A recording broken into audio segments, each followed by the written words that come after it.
What is going on, everybody? Welcome back to the Serious Angler podcast, powered by our friends over X2 Power Batteries. I am flying solo tonight. I'm your host, Bailey Eichbrett. Unfortunately, we do not have the captain, Mr. Andy Full, tonight, as he got back from his family trip for Memorial Day weekend, which hopefully all of you guys enjoyed thoroughly and gave thanks for the reason we had Memorial Day weekend in the first place. But unfortunately, Andy is back and sick again. So Andy is sitting tonight out. The man is just going through it right now, and he's troopering through because he's going out guiding, being out in the conditions, which isn't optimal for what he's been dealing with. So we're gonna give him the break from the podcast and until he can rest up. But he's still cranking out lure laps, don't you worry. Which now, after you hear that, you might think he's probably avoiding me, which I wouldn't blame him if he was. I would avoid this show too. But either way, we have a great show tonight. Do not avoid tonight's show because tonight's show is going to be awesome. We have the recent NPFL champion, Mike Corbishley, coming on. And then later, I know you guys might have seen on social, Mr. Kyle Patrick was supposed to join us. We all know the fun time that is called scheduling, which sucks. And naturally, us men are not very good at scheduling. So unfortunately, Kyle Patrick cannot join us tonight. We're actually going to get him on in the coming weeks. We had a bunch going on, and the last thing that we ever want to do, I mean, we don't pay our guests or anything like that. I would love to pay guests. I would love to make it a better incentive for people to come on the show, but we don't pay the guests. We're not going to force them to put in their schedule and make it a hardship for anybody to come on the show. So we'll get Kyle. He's a good friend of the show, so we'll get him when he's free. But we are getting on our good pal, Mr. Alex Rudd, who Andrew Hayes from the Tackle Talk podcast and I went on his show Friday night. So we're going to do a little chat about a bunch of various different topics. And you guys know Alex will go down some rabbit holes. But before I actually get into that, speaking of Andrew Hayes, shout out to my buddy, Andrew Hayes from Tackle Talk, who came up this past weekend from Memorial Day weekend. And we took the kayaks out on some lakes here in New York that weren't going to get the boating pressure. We had some fun, but the unfortunate part was we got pressured by storms. But we still caught the living crap out of him. And he's from Ohio, so anything fishing-wise is better than Ohio. So he had a grand old time. And he's definitely looking forward to coming back to New York. So you'll have to tune into his show if you want to hear more specifics from his end. But it was a good time with Andrew up here in New York. And a couple things to go over with you guys before we get Mike on here to talk about his recent dub, as well as he works heavily in the industry as well as I do. So we'll have a lot in that in common. We'll talk a little bit about that work-life balance, because I know there's a lot of other people in that boat as well that listen to this show. But before I do, a couple things going on. Right now, Omnia Fishing is running a whole bunch of stuff that you guys need to get involved in. Right now, they have a 25% off Mustang PFDs. So if you're looking to upgrade, need a new PFD. You all know that's very, very important. If you guys don't follow Hunter Sales, who is a great advocate for wearing a PFD, this is a great time to get a good one with Mustang. We have no affiliation with Mustang. I wear one myself, though, and I love it. It's comfortable. You barely even know you have it on. And now you can save 25% off of those. And then as well as until June 4th. Till June 4th, it is 20% off site-wide on Omnia Fishing. Using code Omnia20. I'll end up putting those down in the notes. I actually just realized just before the show started that that's happening. But you can save 20% off site-wide until June 4th, which you should do so by clicking down the links below. I actually asked Mike and Alex, our guests for tonight, what their favorite baits were for the month of June. So you guys should go check out what their favorite baits were. We're going to talk about them a little bit, but you should click on those and then save 20% off on their baits that they select for June, as well as the whole selection that Omnia has to offer. Which comes full circle is Omnia Fishing on June 5th. They're running a pretty cool deal right now for Omnia Premium Pro members. But what they're going to do is you can go fish against Seth Fighter right now. You can go fish a tournament against Seth Fighter. The window's open until I think the second week of June. I'll get you guys the specific dates on it. But on June 5th, mark your calendars, June 5th, which is next Wednesday, from 9 a.m. to 11 a.m. Eastern. I believe it's Eastern. Again, I'll confirm these details and get them up to you guys for Friday's show that you guys have everything solidified. I will be going live with the folks over at Omnia Fishing to basically commentate Seth Fighter live on the water, which is going to be pretty cool. I don't know why they would choose me to commentate. because I'm just some hooligan here with a mic who thinks he knows how to bass fish. So, but either way, it's going to be a lot of fun with the Omnia Fishing folks. So, encourage you guys, June 5th, 9 a.m. to 11 a.m. We'll get you all the details you need on Friday's show. Look out for that. That's going to be pretty dang cool. And we'll have them on the show on Tuesday night, like next week as well. Last thing, I know I'm rambling here. I really need to get Mike on. I'm excited to talk about his win. But the last thing that's really cool with you guys that I needed to share was if you did not listen to the episode last week with Zach Burge and Carl Jochimson, when we had Carl on, we talked about his Fear My Heart incentive that he's doing for the Elite Series this year, which is freaking incredible. If you guys did not listen to that, highly encourage you to. But after chatting after the show a little bit with Carl, we actually worked out a cool deal. We're going to try our very best to do it. He's game for it, and hopefully whoever the winner would be would game for it. I don't see why they wouldn't be. But what we're going to do is after each event, we're going to get Carl and the Fear My Heart incentive winner of the week. And we're going to get them on the show and spread some of that positive vibes that's been going on with that Fear My Heart incentive. People that are out there grinding and doing things the right way and the way that is benefiting those around them. We're going to get those stories on here. So it's pretty cool. I'm looking forward to that. It's going to be an awesome addition to the show. And I think it's going to be an awesome addition to what the fishing community needs right now. So pretty cool. More details to come on that, but looking forward to that. After each elite event, we're going to get Carl and the Fear My Heart incentive winner on here. Probably to kick things off too. Start off on the right foot. Well, I have been rambling for 7 minutes now. So I think without further ado, we got to get him here on the show. Mr. Mike Corbishley. What's going on, champ? What's going on, man? Good, bro. I like that you got your trophy riding shotgun right there. Yeah, but it's not. I have to point out, my wife just helped redecorate the interior of our living room, so that's just a small piece of it. But yeah, she letting you keep it in the living room too? Yeah, man. We got it. Wow. Hell yeah, you got to keep her though. That's right. Yeah. No, it's cool, man. It's been an awesome week for sure. But yeah, dude, it's one on the Hartwell. It sounded like we're obviously going to get into it all, but it sounded one very tough. So we're gonna get into that thing because I think you had 44 pounds over 3 days, which I think for a Hartwell, that's pretty. People say win on Hartwell with the people that were in that tournament. They'd be pretty shocked. I feel like. Yeah. Well, I figured it was going to take like 52, and I wasn't on 52. Like I was like, hey, I think I can catch like 12 pounds a day.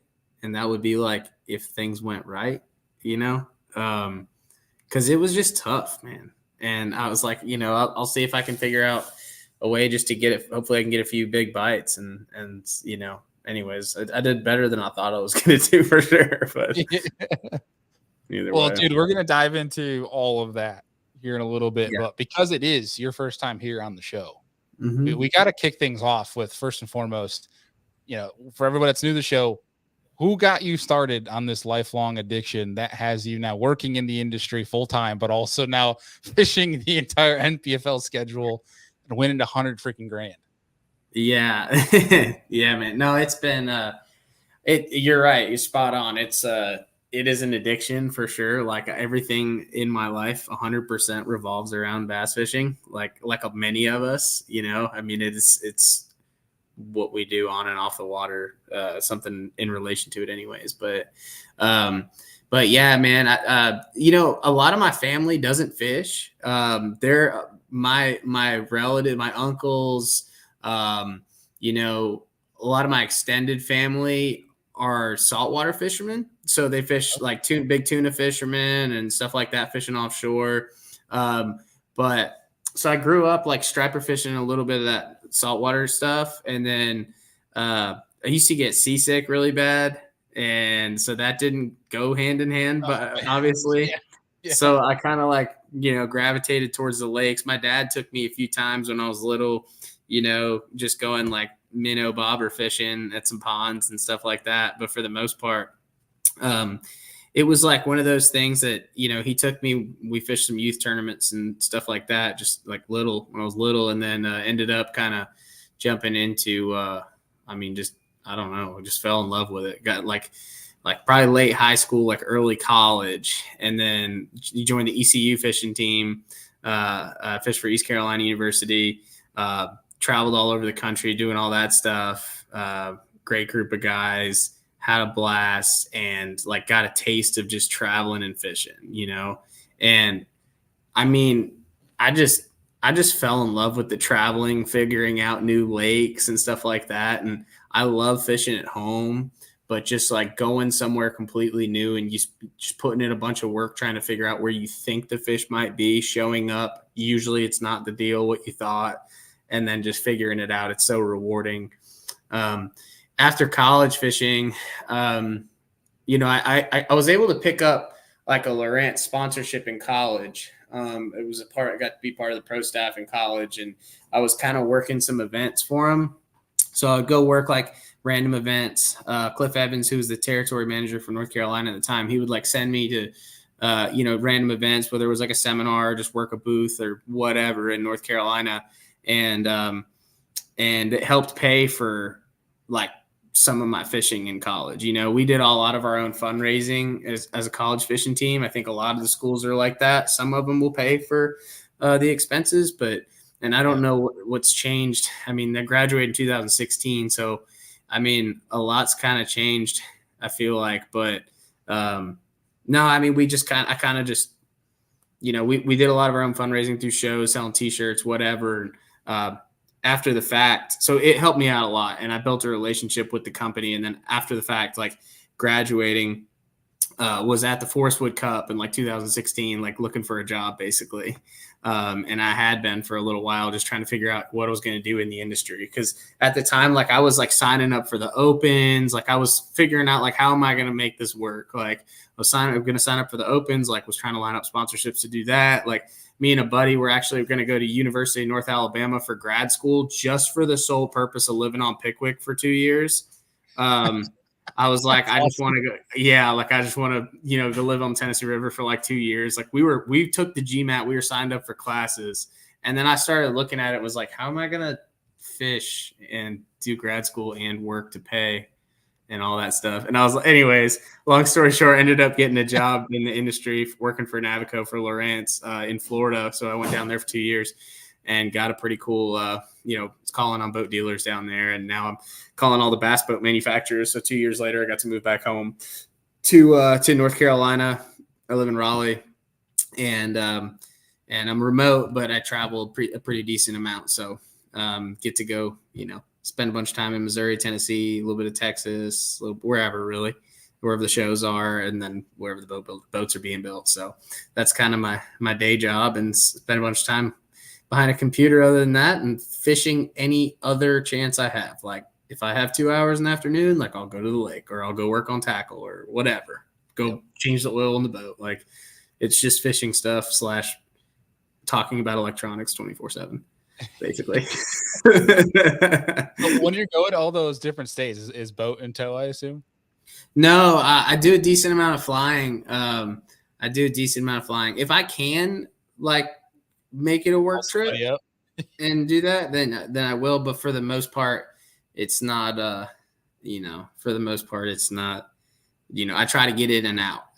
You know, it used to be longer trips and would kind of make the most of it if you'd stay for a week or whatever. And now it's like I've got a really good relationship with my customers. I feel like I can kind of like get a lot more done in less time. I don't feel like you need to be spending all those nights on the road like I was before. So I still do travel a decent bit, but yeah, no, I try to get in and out and get back home. So, you know, yeah, totally get that. You gotta earn your stripes early on, and now you can get down to business. You know? Yeah, something like that. Yeah, that's cool, man. So where, obviously I love that story, and I think a lot of people, you know, should take note of that, especially people that are trying to get into the fishing industry, because I couldn't tell you how many kids we've had reach out to us that I've honestly, it's awesome. I love it to see how many kids that want to get into the fishing industry or the outdoor industry in general. And I've tried my damnedest to help those people out, because as you know, there's not a very easy way into the industry. No. You have to do one of two things. It's you're going to get lucky and be one of the several, you know, 20, 30 people that call in on online listings, or Yeah. You're like yourself that's grinding it out, going to shows, meeting face to face, shaking hands, kissing babies, trying to get Dude, yourself that's a the kid. best way to do it, though. I It think, is. yeah, It is. I think it is. That's honestly, I think that this business is so, and I bet you would agree, but it's so relationship based, and that goes from jobs, sponsor opportunities, like anything in this business is just so relationship driven. I mean, you can be the best fisherman out there and you just don't. I mean, like, it almost doesn't matter to an extent if you don't have the right connection slash, like, can drive content. Like, how can you move the needle anymore? Yeah. So It's very, yeah. I mean, it's a very still who you know sport. And I think there is. I mean, I'm definitely curious from your standpoint. It definitely seems like there is a shift though happening where there are 100%. some people that are very like, hey, I know like so and so is a good buddy of so and so, but Yeah. are we actually getting an ROI? I think there's a lot You of have to, brands yes, that you are have to asking drive the question. sales. You Yeah. need, like, and that is the biggest thing. I mean, we see it from the Rant side of the house, like people wanting to get on the pro staff and stuff. And I mean, it's everything we try to do is, especially with, like, we're owned by Brunswick now, big corporate company. I mean, Mercury, rely on batteries. I know you've got X2, but whatever. Rely on Oh, you're batteries. good, man. You That's got, your show. I mean, you got Ancor wiring, Blue Sea Systems, Lanco trim tabs. Brunswick even owns, on the boat group side, they own Sea Ray, Boston Whaler. I mean, there is a ton of companies under this umbrella.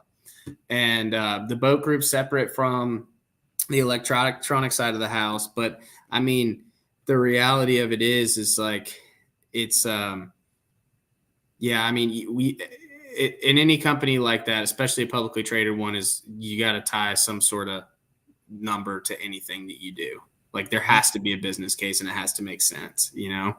So that's kind of how it's gotten to be in a lot of in most of the companies now. But Yeah, but I think in the end, though, I think that's a good thing.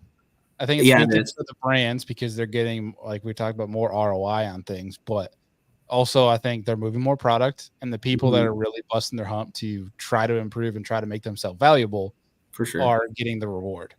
I Yeah, think you're seeing more and more of that. yeah. Now we have But a you got to different get in the blend of door things. too. That's Right. for the relationships. Like, just getting in the door. You can get there, but you got to get past that. Showing up to trade shows, showing up to the classic, shaking hands, having a genuine conversation. It's, don't just fire off DMs, of, like, I actually chuckled a little bit. I'm not going to say the name. I actually had a good conversation with them after the fact, but I opened my personal page, where I just document my stuff. And I open up a request to message me on Instagram, and it's some young high school kid that it's the most obvious copy paste spam DM. Will you sponsor me? I have won high school tournaments type of deal. And I'm like, hey bud, appreciate your message, but like, look at my page. I don't sell anything. Sponsor spelled with a C. Yeah. No. And you got to respect the hustle. I mean, hey, like, you got to. But yeah, I don't know, man. It's a tough business. It's a tough industry. Like, but it's a fun world. Like, being around fishing in boats, that's all I ever wanted to do, and that's all I want to do. I'm living my dream technically. It's pretty cool. But yeah, it's one where you got to earn your keep, but it's, when you're in it, it's freaking awesome. That is for damn sure. Absolutely. I'm sure we're gonna go into that some more, but where along this timeline did you decide I'm gonna hop in the NPFL? So yeah, that's like that was the short story for sure. And without getting like too far in depth, man, so after, when I started with Lawrence, like freshman year, my first year out of college, in 2017, when I started with Lawrence, and Navico. I was selling Simrad products down in Florida and stuff. I actually sold my bass boat for the first like 8 or 9 months that I worked for him, just trying to get my feet under me and stuff like that. And I went from having like a very consistent, what felt like a very consistent college fishing career in fishing. Like we did pretty well at most tournaments. And we're competing against like, it's funny, like a lot of the guys that we were buddies with and did really well are fishing the elites now or NPFL or fishing the Bass Pro Tour or whatever. It's a lot of the names you would know. And you could kind of look around you and be like, this is like definitely the future of fishing, but it's still real hard to get there. And I just wanted to be around fishing. So I'm working full time, was trying to get my feet under me. And then that next year I ended up taking 3 weeks off to go fish the Toyota Series. Mm-hmm. And I could tell a drastic difference in the amount of time where I was like, when you're not on the water, and like those were the only 3 weeks of the year that I was fishing, basically, other than fishing offshore or whatever a little bit. But like I was just like not catching fish. Like it sucked. I was not doing good. And then the next year it was like somewhat of the same story. And, I was fishing some tournaments here and there. And then kind of when I moved back home and was kind of, after a few years on the job, was kind of able to get my feet back under me and start fishing again on weekends, get some consistency to my life and stuff. And started to notice like kind of getting back in the groove. And I jumped in the ABA Top 150 solos in, I think that was 2020, 19 or 20, somewhere in that ballpark. And I finished second in Angler of the Year in that. And we had, it was pretty good tournaments, good fishermen. I really enjoyed fishing them. It was great tournaments, $600 entry fee, 20 grand first place. But it was just enough to have me like invested where I was like, you felt like you had something to gain. And I just wanted to win. I just wanted to compete. But we did like Gunnersville, Chickamauga, and Eufaula, and three great fisheries. And I was going to sign up for that again. And what's it called? Then Trent Palmer called me and was like, dude, you got to come fish the NPFL. And I was like, dude, I can't even, like, I'm barely getting the time off to fish this and whatever. And I'm like, I don't know if that's possible. Like, I also don't have the money with sponsors and stuff like that right now. Like that's a big leap. I'm making good money with what I'm doing for work, but like, that's a big commitment, man. It really is. And it is for anybody fishing it. It's just a lot of money. I mean, you got 30 grand in entry fees, you got, call it 10 grand in travel expenses and everything else. So you're in like $40,000. I mean, that's a big commitment. And I started looking at the schedule and I was like, well, actually the schedule isn't bad because they have an off day. So you practice Sunday, Monday, Tuesday, have an off day Wednesday. We fish Thursday, Friday, Saturday. So I'm like, so really I can take like 4 days off. And during those practice days, I'm still usually on the phone for work calls anyways, like half the day. So it doesn't really make too much of a difference there. I say it doesn't. It makes a difference, but I'm still on the phone a decent amount. And then, you go to – so I'm like, well, so the travel, and I talked to my boss and talked to those guys and, some leadership in our company. And one of the guys, Lucas Stewart, actually, he was like one of my biggest proponents in the company at the time. Lucas actually works for PowerPole now, but he was like, hey, like you should definitely do this. Like, I don't see why you wouldn't, if you've got the ability to do it. And I had already talked to Paul Benson and had an invitation or whatever to go fish. And long story short, man, it was they helped me out in being able to do it. And like, I don't know, I had some great support. Let's put it that way. And I just kind of dove in. And I said, my goal is to get paid, get my entry fee money back. If I lose $10,000 or whatever, all said and done, like, at least I'm out here competing and trying. And I was like, let me try to build up sponsor money, whatever. But outside of that, like, that was my first year, and that's what I did. I mean, I got paid. I was the first or second tournament of the year. I was in second going into the final day at Hartwell. This was in 2022. And so I was like, okay. And I ended up dropping to 10th, but I was like, I can compete. Like I can do this, I can compete. I had three, I had got three checks that year, whatever. And then the second year, last year was my second year. I ended up getting sixth in AOY, got paid in 5 out of 6 events, had 2 third places and 8th place.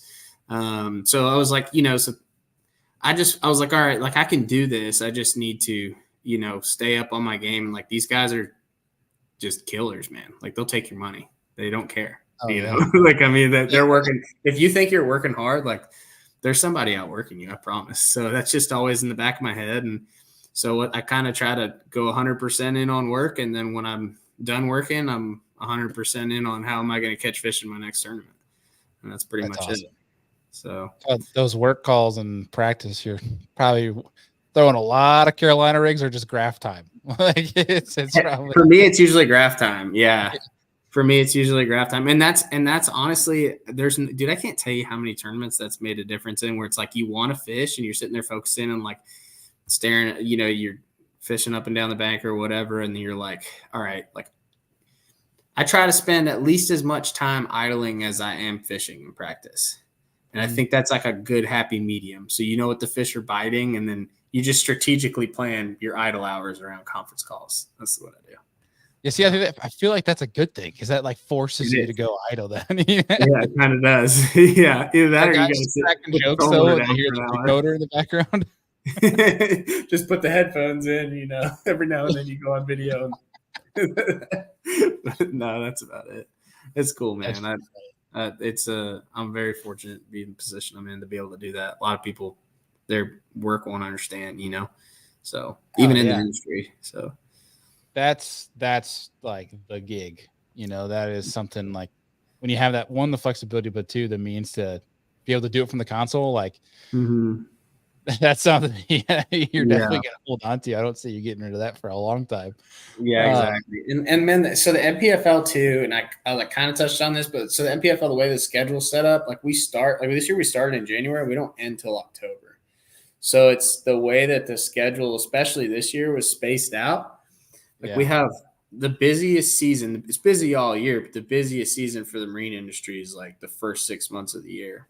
And our schedule kind of leaned towards the second half of the year.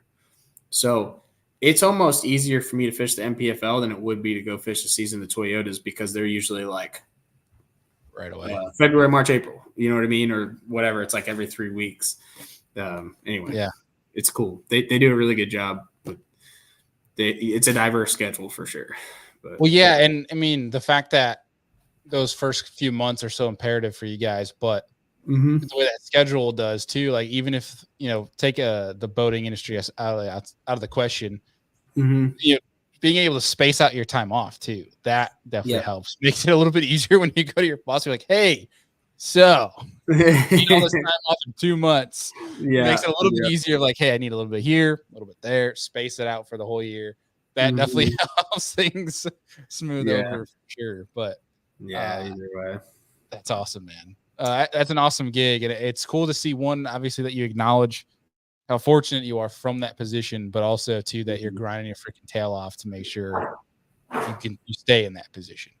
It's cool to see both working out for you. I appreciate it, man. I like I said, I'm very fortunate to be in the position I'm in. I'm very blessed. I mean, it's cool. I don't know. It's work, like, I mean, there's a lot of times where you feel like, and again, like this isn't just me, this is everybody who fishes, like, even the guys who are doing it full time. I mean, I think that there's like a misconception that like a lot of the pros out there are like just chilling in between tournaments, and I don't think that's really the case at all. I mean, you've got to be doing something. If you want to make a livelihood, like you better be doing something. A lot of these guys who are doing it full time, they have sponsor obligations, they're working shows, they're bouncing around from one event to the next, or, and spending a lot of time away from family. That's probably the biggest sacrifice for sure, as far as this deal goes, but yeah, I mean, that's why people at least from the tournament side, say that, it's full-time truck driver, part-time fisherman, because that truck driving time is not just from tournaments. Like That's Yeah. from, Lawrence. They got me on this photo shoot for the next 4 days after this tournament. Now I got to turn around my rod sponsor. They got a whole, they got a seminar for the next 2 days. And it's like these guys willingly at least the ones that are out there and doing it the right way, they're willingly putting themselves, raising their hands because those are the guys that are going to be sustainable for long periods of time. And it's, then you get in the whole conversation, which is a whole other rabbit hole of, some guys you could correlate success with guys that travel with their family, like the Poliniks do. Yeah. And then there's guys that are away from home where, they struggle a little bit. And it's cool. I've noticed a few guys that have traveled solo or with their buddies in recent years. And now all of a sudden this year, they've traveled with their wife and kids and they're having a really good year. One, I think that's freaking awesome personally. But two, like it's a real thing, man. Like, I mean, you hit it on the head. You better have some good support, dude. It's so underestimated how important an angler support system is. Not just financially, like who's at home, who are you calling the beginning of the day and the end of the day, who's in your ear, who's got your back, like type. Because when you got somebody nagging you to come home, when you're getting home, this and that, it rags on you, Yeah, exactly. Oh no, that makes such a big difference. It really does. So and I've kind of got a mix. Like I've got probably the coolest house ever as far as people to stay with, for one, for like guys to travel with. And then outside of that, I gotta say who now. My wife comes with me, like to probably half the events, which is cool. So so it's in our house. This year in our house we've got me, Patrick Walters, Trent Palmer, Drew Cook, and Justin Kimmel. And jeez.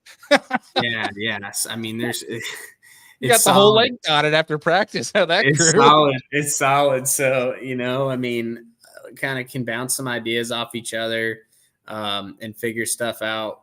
And, I mean, it is it's cool because you can kind of work together to figure some things out. And you can, hey, you can go try random stuff, like what the deal should be, but then you can be like, hey, let's go try, like, I'm just going to go run way, way, way back in a creek where there's fresh water flowing in, although the deal should be brush piles on the main lake or whatever. Like, just go try random stuff. Like, or like Drew Cook. I mean, Drew can do anything. Drew can catch fish any way that he wants, but he excels in any time the fish are like on the bank, visibly, bed fish, like stuff like that. Like that's when you'd see like Drew's like, if I see a fish on the bed, it's like Drew Cook's in the intention to win. You know what I mean? Just from me seeing one fish, Sun comes up, you put your trolling motor down, you see a fish on bed, like, dang, we're fishing. Yeah, and that was like, look at Lanier, or not Lanier, I'm sorry. Because this is the first year Cook's fishing with the NPFL. Like last year it was me, Trent, and Patrick, and then Jesse Wise mixed in with us a little bit. But other than that, like, I mean, yeah, it's like one of those deals where, and Jeff Hodges too. Jeff's a local guy, makes crankbait, swim baits, super good dude. Not fishing with us this year, but either way, same story. Like you can kind of go do random stuff and be like, this isn't the deal. Drew could be like, bed fishing is not the deal, and whatever, and kind of everybody fish their strengths and then kind of dial it in. And if you can do it and not get on top of each other, like that's the biggest key. And you end up sharing some water, and that's kind of just part of it. But if everybody in your house kind of walks away getting paid, then that's really the goal. It wins the bonus at that point. But we did pretty solid, man. Like last year at Saginaw, me, Trent, and Patrick finished first, second, and third, and that was pretty damn cool.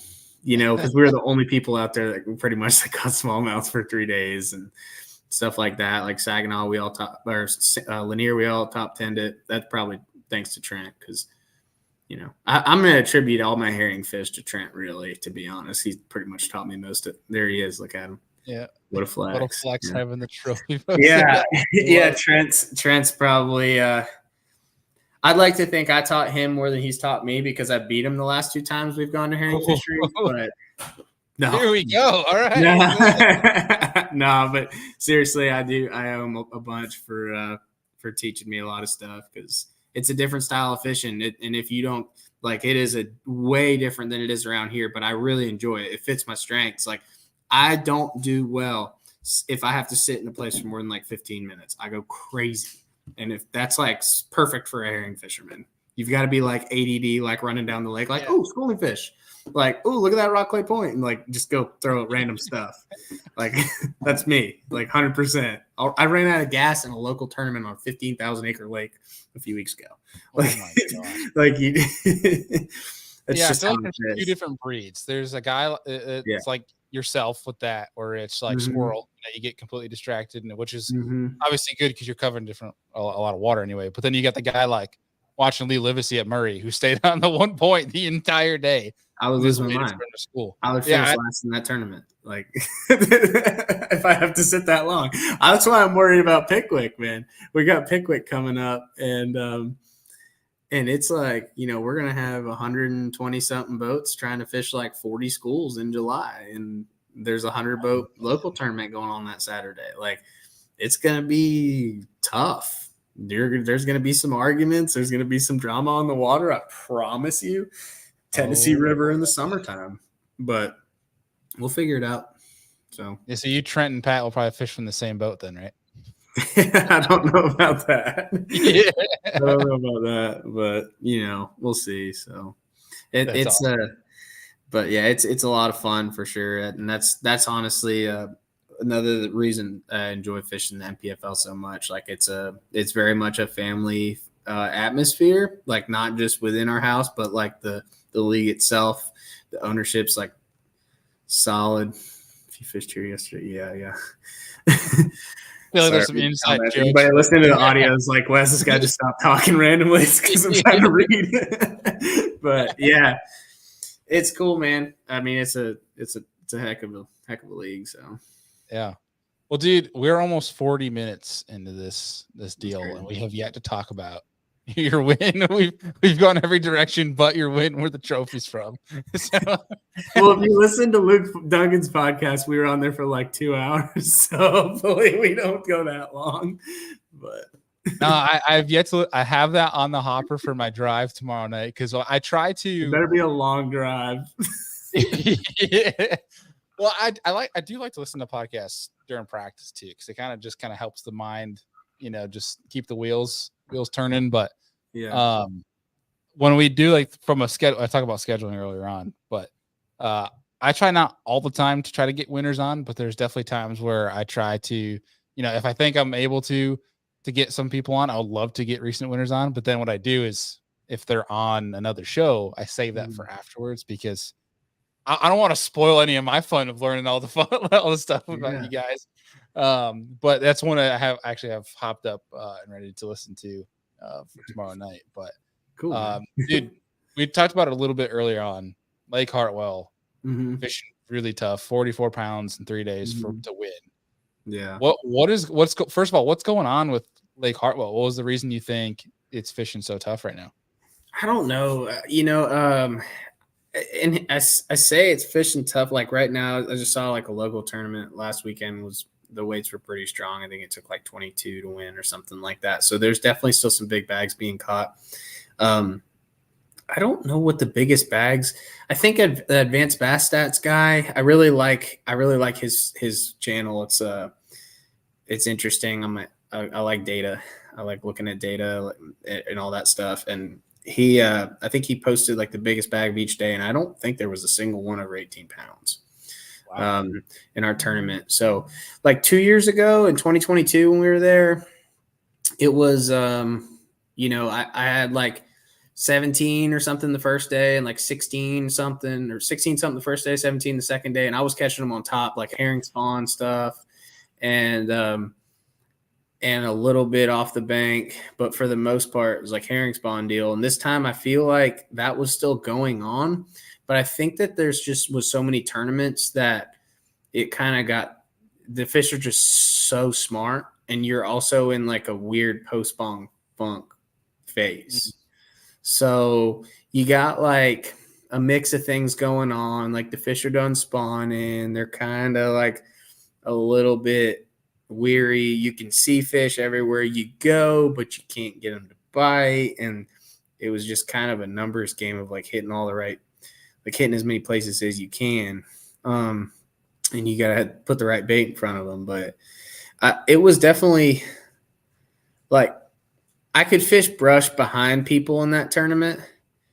And I had to, like I was throwing, I got it tied up right here actually, but I was throwing this is a 30 jigs Scott Canterbury head and like shaky head. I got a little Senko on the back. I was throwing it on this is an Icon forward facing sonar rod from Cashin, and then the Axum reel from 13 Fishing. But I was basically just through like that first day and second day for the most part. I kind of had to just like you pull up to a brush pile, and I was not able to get a morning bite going. So most people are catching them in the mornings, but like I just was kind of figuring it out and running brush, and about 8:30 it would kind of start going for me, and then I was dead sticking at that bait. I was dead sticking a Senko on a shaky head. Like you throw it out there and like let it sink to the bottom, and you'd sit there and just be like, look around for like 10, 15 seconds. For your ADD. Yeah, like the first one that I caught, the first big one I caught doing that, I actually threw out next to a cane pile. I watched it sink to the bottom on active target, sinks to the bottom. And I'm like, I see a few fish. One kind of followed it, whatever. I open my bail. I walk to the cooler. I get a sandwich, and I start eating the sandwich. And my rod just goes, don't. And I was like, oh, my God. So I have a half a sandwich in my mouth, fighting this 3-pounder to the boat, with a sandwich hanging out of my mouth. I boat flip it or whatever. I was like, all right, that's cool. Put my sandwich down, put it in the boat. I was like, all right, that was cool. Go to the next brush pile, throw back out there. I got my sandwich in my hand still. I throw it out there. I keep taking bites of the sandwich. And one picks it up again. And I was like, this is the deal. I don't have enough sandwiches. That's awesome. I didn't have enough sandwiches. If you smoked cigarettes, probably a good time to do that. I don't know. But it was one of those deals where you just had to fish slow like that first day. And then there was when you got a storm that could roll through, you could get them to come up like on a fluke or something like that. I caught a couple on top, but for the most part, it was kind of that shaky head and a fluke deal. But and just and to be honest, that second day, so the first day I had like 12 and a half or whatever. I was sitting in 13th. I did not think I was going to be sitting that good. So it was way tougher than I thought. Day 2, I got to that point pretty quick, and I was running around, and I just felt like I had the perfect rotation. Like I never saw people. When you're running around a lake and you're hitting the juice, and it is because you're seeing like big ones every place you go, and you're catching good fish. I mean, I'm catching a bunch of 2.5 pounders, like 2 3/4, like slowly creeping up, and I just have all 2 3/4 in the boat. And like then you catch a 4, and you're like, all right, we're doing the right thing. And you're not losing them, and they're biting. Like I knew I had a great rotation going on. Day 3, I ran like the first day of the tournament, I ran like the left side of the lake. Second day of the tournament, I ran the right side of the lake, or vice versa. And then day 3, I just ran the best places that I had between 1 and 2. And I was running into guys that were in the top 5 and top 10 like most of the day. It was like crazy, Yeah, and I'm not saying those guys were fishing there, like they were fishing there. Like I talked to Trent and Patrick or whatever, and several of the guys in the house after day 1 was like, what areas of the lake were y'all fishing? And they're like, I caught some in this creek. And I was like, really? I was like, me too. I was like, what about this creek? And they're like, yeah, I caught a few in there. And I was like, okay, never saw you there. So it's kind of like crazy how it all worked out. Like you get a good rotation going like that, makes such a big difference, because when you're fishing behind somebody, you'll just watch the fish kind of like half-ass follow your bait, or they're not like committing to it. And you just tell they're very negative. Yes. And there's a local tournament going on that Saturday. So we got a little bit of everything. And man, that's kind of how it goes in a lot of these events. Like there's local tournaments usually on Saturdays, and there's really not a ton you can do about it other than just out fishing and have a different plan, like what to do. And I did not have them, man. At 2 or probably 2 o'clock, 2:30, I had like 9 pounds, maybe 10 in the boat. And storm on day rolls 3 or day 2? Day 3. On day 3. Oh, dang. Yeah, day 2. Day 2 ended up with like 17 something. I did have the biggest bag of that day. And that was a big comeback because I went from first to 6th or something after day 2. And then day 3, no, I moved up. No, I took the lead. I'm sorry. I was leading after day 2. I don't even know. I was leading after day 3, after day 2. And day 3, I went and ran around, did my deal. Cameraman gets out of the boat at 1 o'clock. He's like, good luck. Super good dude. Name was Tim, veteran. Shout out to him in the service. But I'm like, I'm sorry, man. Like I told him, I was like, we're going to catch him all day. We caught like 30 yesterday. I caught like 20 or 30 the day before. And day 3, I'm like, I've caught like 8 fish by like 3. I was like, this is not good. Yeah. Well, I had a late check-in because the way NPFL does their check-in is like, if you're the top 10, then you check in after day 2, you check in last on the final day. Yeah. So that makes I sense. didn't check in till like 5 o'clock. And at 3:30, storm rolls in, and I hit like 4 piles in a row and cold, like 3 of my way fish. And then at like 4:30, I pull up to one spot that I broke one off the day before, and I was like, had to be a striper. It pulled way too hard. Like bass that big don't live in this lake. And I throw out there into this pile, and I set the hook on one. And a 5-pounder comes like tail walking out on the surface. It's like 5+. Comes up like all the way to the boat, comes and jumps like 10 feet from the boat. Throws a fluke. And I was like, oh no. Like I just lost the tournament. Oh. Yeah, I was like, I just blew it. And I thought I blew it. And I was like super disheartened. Like, you don't get that chance very much.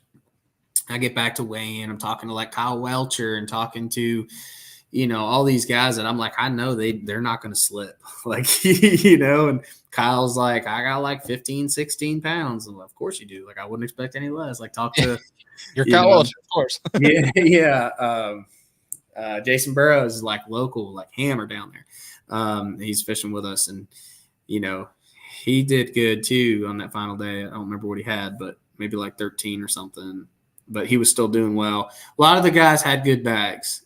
And I just knew that like Hunter Sales, younger dude, just came out of college fishing, I think. And he ended up having like 17. And I was like, I'm going to end up losing either on A, this dead fish, because I had one die on me, or B, that 5-pounder that I lost.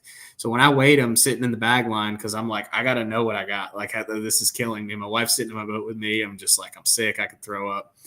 And my scale said I have like 13.10, and I knew I have a dead fish. So that's 4-ounce penalty.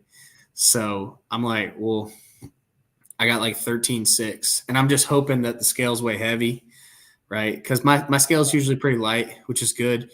And ended up having like 14.1, and I think I won by like, it wasn't much, like 6 ounces or something like that. Holy moly. Yeah, it wasn't much, but I was like up there, like, yeah, like just want to thank my sponsors, like congratulations, however this works out, like we gave it a good shot, whatever. And you thought it was over. I did. I really did. I was like, it's gonna be within like ounces here, and I'm gonna end up losing. Like, you just don't lose 5-pound fish on the final day of a tournament like that and win. So I was like, there's no way. Like, I couldn't wrap my head around it, and it still took me a while too. But yeah, because like if you landed at 5, you would have walked up on stage like, yeah, it would have been lights out. But yeah, I mean, it wasn't like that, So yeah, it worked out really well.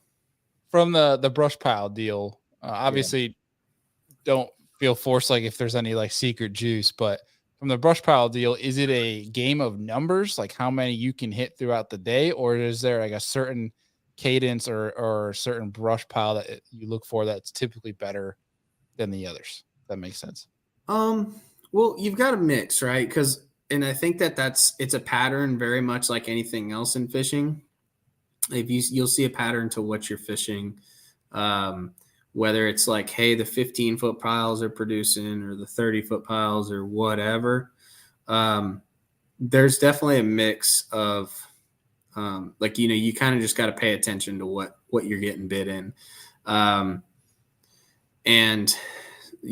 throwing the right bait at them, but and just putting in front of the right fish. Like at that point, I knew which ones were holding the better ones from the day 2 days prior. So it was just like a timing thing more than anything, I think.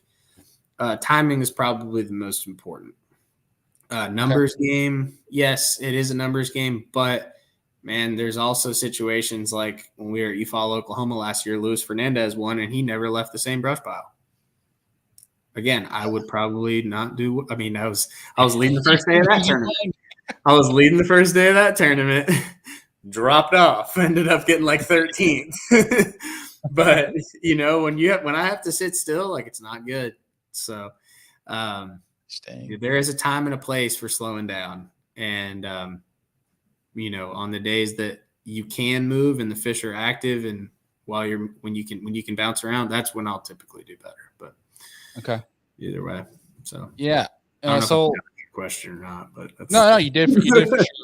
I think it's. I mean, there's obviously per lake it's different, but I think numbers game for sure. But also you can tell like if it's man-made brush piles, if it's cane piles, like you can tell if it's dropped recently or not. Because I think that's a thing. I remember watching the elite event on Eufaula where it's when Buddy Gross won. They said if you can find the more freshly dropped piles, they're gonna have more oxygen. That was it shell crackers that Zone I think called them that attract more to the more recent ones because more oxygen, like the whole ecosystem type of deal. But I was just curious. There's times some fresh piles are better than old piles, and vice versa. I mean, shout out to everybody who puts in that work dropping them either way, because I'm just grabbing for them. So yeah, I'm using Lawrence. I'm using side scan to find them, and I'm fishing whatever's in the lake. So yeah, no, for real. Kudos to all the people post Christmas that are dropping all the trees. I wish we could do that. We're still here in New York trying to fight for the ability to put our Christmas trees in the lake. Are you? So is it like? Are you in the spawn period yet, or where are they at up there? Like we're in that beautiful time where it's all 3 phases. Oh, we got fish coming off bed. We still got fish pre-spawn. We got a bunch that are on bed. Yes, I love smallmouth fishing, man. That is one of those things that's insane to me. It's I will say the whole I love the pre-spawn for smallmouth. I love the summer transitioning into fall. I don't really like fishing them too much late summer because especially when they're out that deep. I mean, tournament wise, that's one thing, but I always enjoy chasing them. I hate chasing them in the spawn. I hate messing with smallmouth on bed.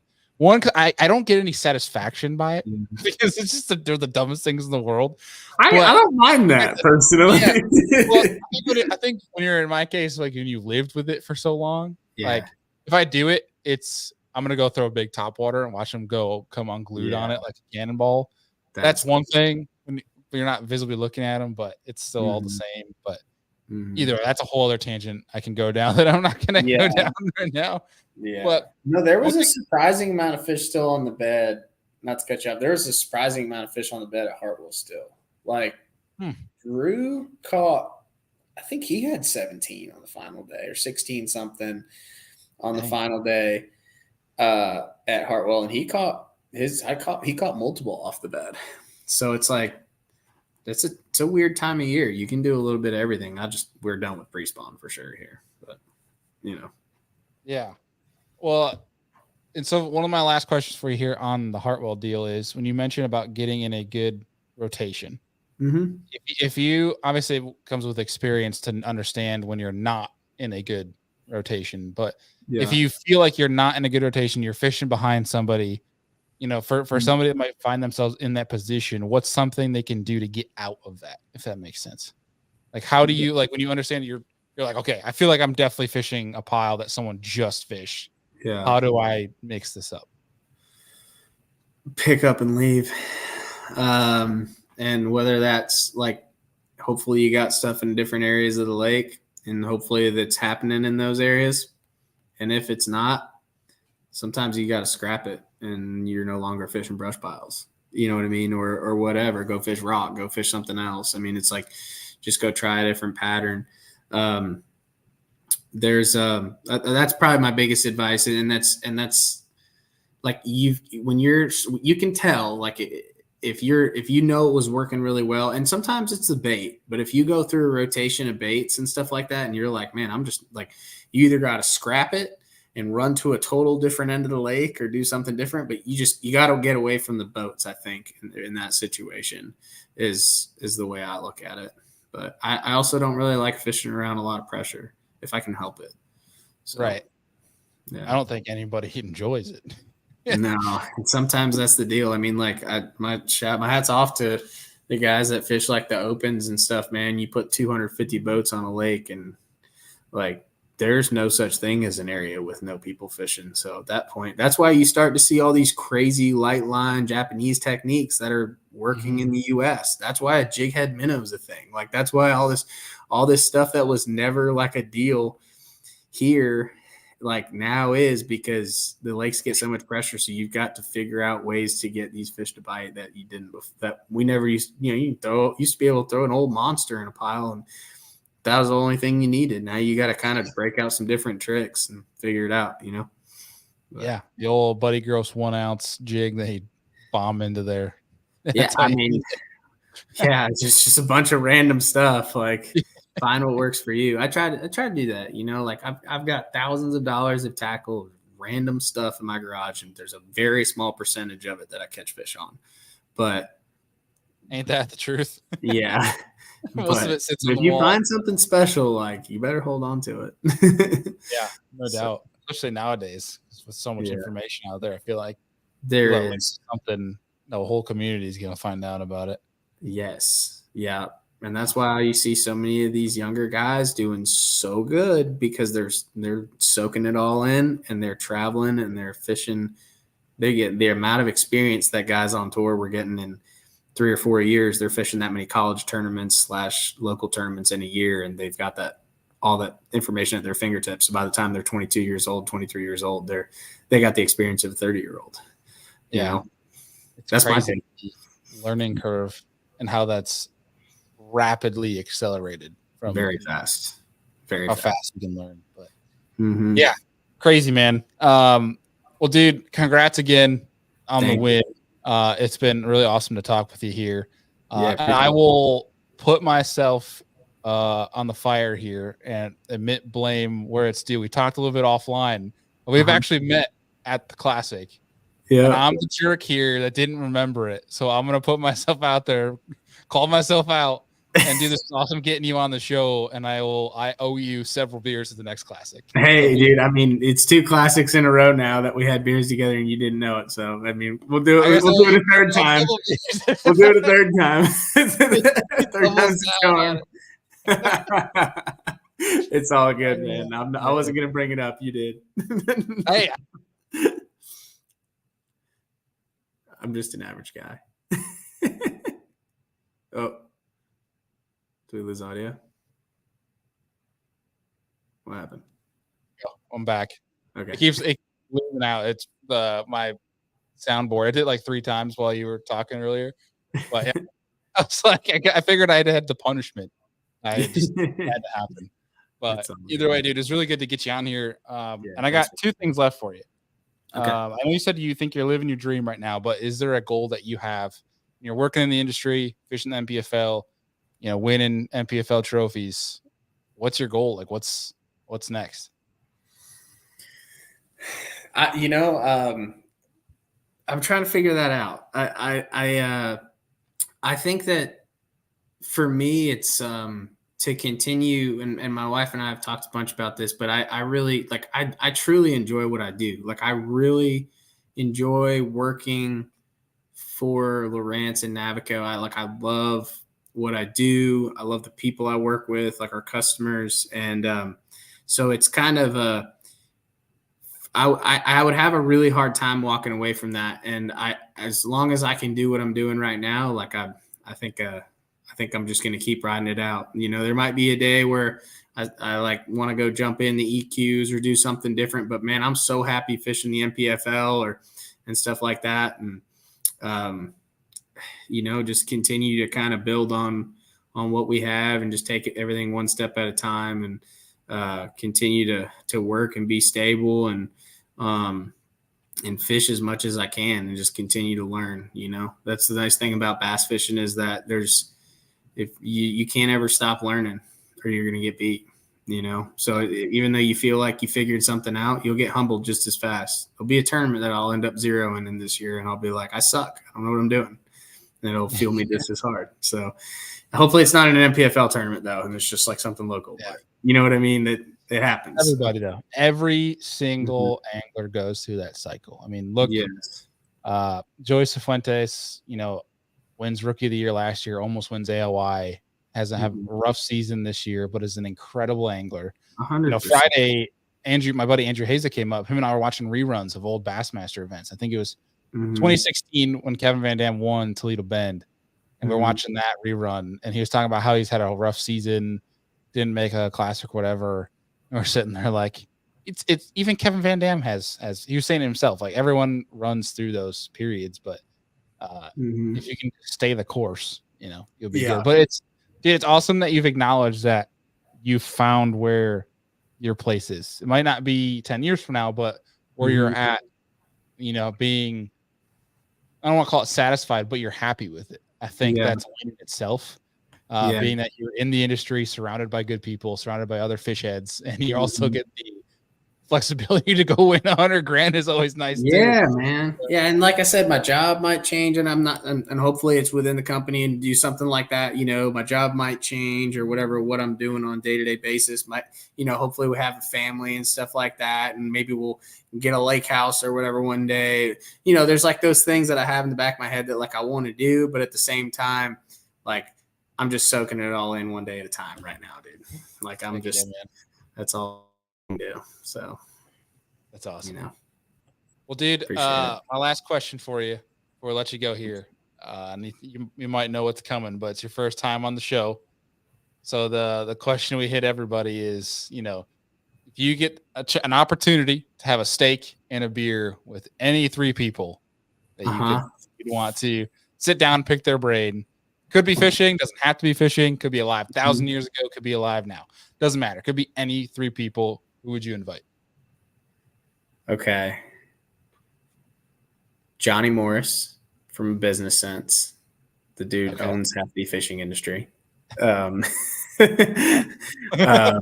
I've actually met Johnny before a couple times, but like, you know what I mean? Never got to, dive into something like over a dinner, like somebody like that. I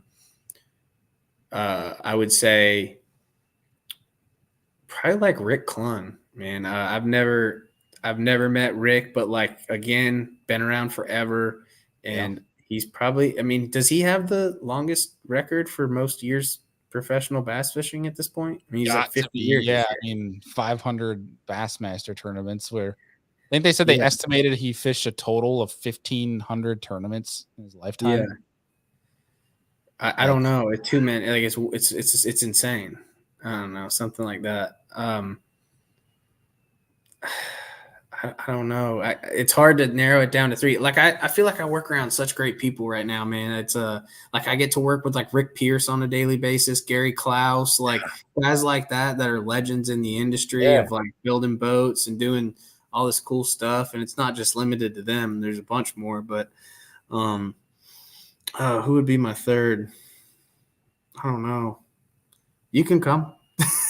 Oh, all right. No, that's the first time I've ever been invited. Yeah. No, I mean, If I got the chance to bring those two to one dinner and as a result of this podcast, I'm definitely inviting you. Let's put it that way. Sounds like I'll bring the beer, buddy. That sounds I'm in. Yeah. No, I don't know. I mean, my wife, I guess. Yeah, that should be the answer that doesn't get you in trouble. No, yeah, she's great. Like, it has nothing to do with that. But yeah, I don't know. I should have been more prepared for that question. But those two, there's a whole lot of people. Like, I really look up to a lot of the veterans in this industry, and guys that have started companies from nothing, and that's kind of what drives me. It's kind of fuel to the fire. Like, just talking to those guys and listening to their story, it's pretty cool. So heck yeah, man, that's awesome. Well, bro, yeah, we got to get you on this show more often. And appreciate it. I owe you double time beers at the next fast. Fair enough. I will never turn one down. So heck yeah, bro. Well, it was awesome, and looking forward to chat with you further and keeping up with you along the NPFL season, man. Go get that AOI. Sounds good. Thanks, brother. I appreciate it. You too. Good luck pitching the season. See ya.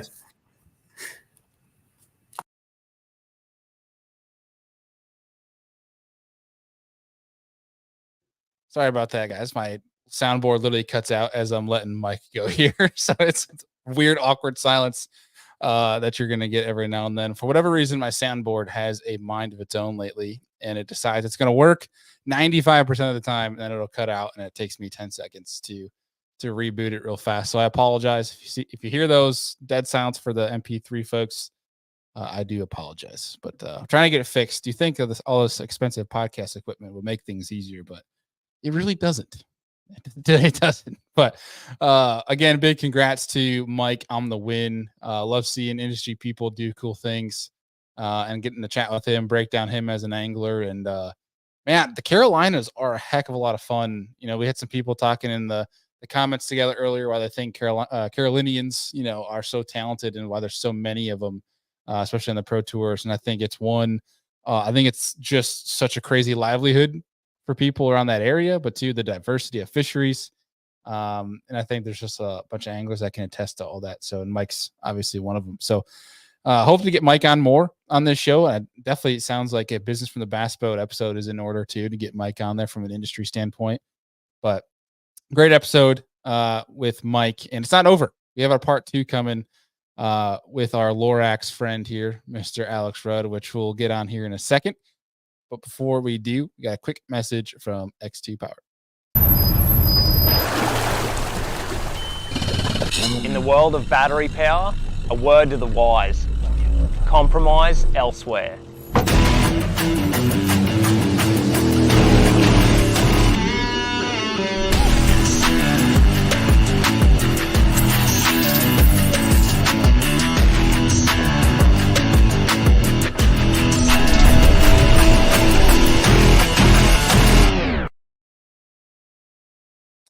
All right, we are back for part 2. I think without further ado, let's just bring him in here. The Lorax himself, Mr. Alex Rudd. What's going on, man? Let's go. I've been waiting long enough, but sitting here having to listen to you two ramble on about God knows what. Here. Can you hear me? I can hear you. Can you hear me? Oh my God, dude. Nope, no, I can't hear you. Soundboard, dude. Can you hear me now? I can hear you. Can you hear me? Yeah, this freaking soundboard, dude, is going to be the death of me. I swear. Do you have a dongle going into your Mac from your soundboard? Yes. It's your dongle. It's not the soundboard. Mine does it all the time. Like if I were just to touch this thing and we would lose all sound. So yeah, it's the dongle. Them damn dongles will get you every single time. They just damn dongles. Damn dongles will get you every single time, buddy. Every single time. No, I'm glad to be here though. I'm excited. You know me. I love a good podcast. I love to just blow hot air. It's been a minute since I think we gotten you on here. Has it? I don't feel like it's been as long as some other folks, but like it's usually we have you on like it seems like once every month or two, but it's been a couple month hiatus. I feel like. Well, I try to avoid your podcast at all costs, so I don't remember. I don't blame you. I feel like that's what the listeners should do too. Oh, well, I'm glad to be back. It's I love my favorite podcast, and it seems like the ones that always do the best are the ones where you text somebody at 6 o'clock and go, "Hey, can you come on the podcast?" They're like, "Sure," and then it just turns out to be really, really good. So here we are, and we're gonna send it. We're gonna see what happens. I feel like every podcast host has their short list of emergency guests. 100%. But nonetheless, like I don't want it to be Lost you again. This bastard.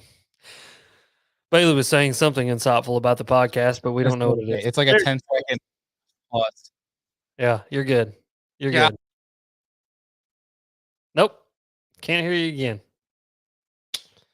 Of course I come on here and it all falls to hell. I mean, if I touch anything, it should break. Oh, Lord have mercy. This is good.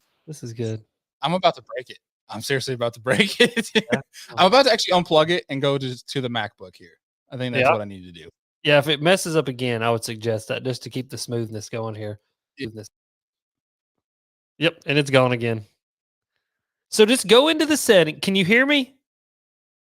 Nope, he's just going. He's unplugging everything. Look at him. If you're not watching the video version, ladies and gentlemen, in your own podcast version, Bailey has now officially said screw it. He has unplugged everything and he's going just straight into the Mac. But yeah, here we are. I'm glad you guys are here. We're gonna get started here in just a minute with Bailey. But for you guys that don't know me, my name's Alex Rudd. I got a YouTube channel called Alex Rudd Fishing, podcast by the same name, Instagram, TikTok. I do social media and just hang out. So yeah, we have fun. We do some stuff. I've had some fun guests on my podcast. Unlike Bailey, Serious Anglers is kind of just a trash podcast. He's back. We can quit talking about him now. I love how literally everybody just completely dropped from this thing. Yeah, I can't stand this damn soundboard. I got to figure out a solution. That's weird that it's doing it that much. Mine only does it if I touch the dongle the wrong way. Otherwise, it works. That's really weird because you got the same one as me, right? The Rode. Yeah, the Rode soundboard. It's like a freaking $500 piece of podcasting equipment that decides it's gonna suck. I don't know. They got a really good warranty, so hit them up and they'll hook you up. They're really good warranties. Yeah, it's brutal, but either way, I was actually about to go on a rant, so it's a good thing it didn't because then it would have been cut off and would have lost its appeal. Yeah. But yeah, I have a rant. I think you might be actually kind of interested in this one. I was talking with a really good buddy of mine, and we've been noticing some things here in New York. We have a couple counties here that are blocked off for smallmouth fishing until season opener. So quote unquote season opener here in New York is when you're legitimately allowed to keep bass, which means that tournaments can finally start because you can actually have a bass in your live well, where most of the state you're allowed to fish for bass, but it has to be catch and release. But there are 2 counties in New York that are not catch and release. You cannot target bass, fish for bass at all until season opener. So one of those being St. Lawrence County, and the other one being I always forget the name of this other one. But essentially, there's a good amount of eastern Lake Ontario through St. Lawrence River that are closed off. There is a small window of open season in Canada that you can go fish, which guys take advantage of. But for the most part, it is blocked off until I think it's the second weekend, June 15th every year. And I've been told multiple times by several people that there's been 40 to 50 bass boats going out of these places and fishing for bass out of season. So I have 2 things. One, for the people that the season is closed off. It's closed off for a reason. There's been a reason why the St. Lawrence River has been not as good the past couple of years. Those months that those fish are protected or there for a reason. And so I'm all for having a fun bite, but the St. Lawrence and the Lake Ontario are always good. They're always good to fish. Leave the fish alone during the seasons because it's literally the law put into the state, which leads me to my second point is the law put in by the state that the state does not enforce and doesn't give a damn about. They're out there. They have all these rules, but they're out there not giving a rat's ass about bass.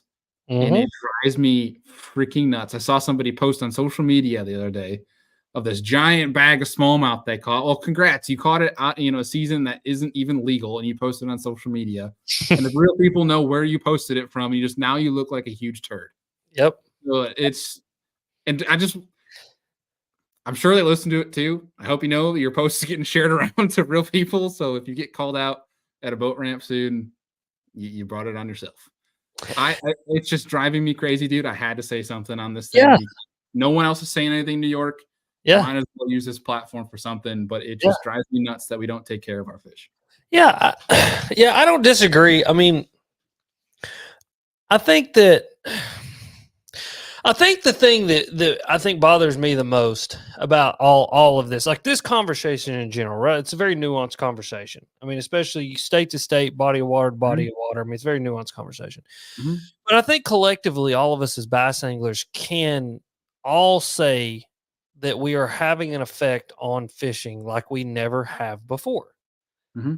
And a lot of that has to do with the activation of so many new anglers and the activation of new technologies that has allowed us to fish for fish that we've never fished for before.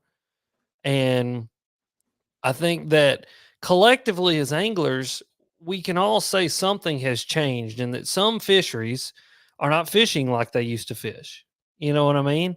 Now some fisheries like, Sam Rayburn and some of these Texas fisheries, they're fishing better than they've ever fished before. But a lot of that has to do with the way bigger like existential factors that a lot of us don't consider, like the overall climate of a place, the overall sunlight that a place, gets and stuff like that. And so when you're talking about like Texas and Florida and certain parts of California, you're talking about like every factor under the sun that comes together to make like the best bass fisheries in the whole entire world. And like Texas Parks and Wildlife can do a lot, but ultimately at the end of the day, it's kind of like Iowa that grows big deer. You know what I mean? It's the genetics and what's in the soil and what's in the water what's in the food sources that's creating these giant fish.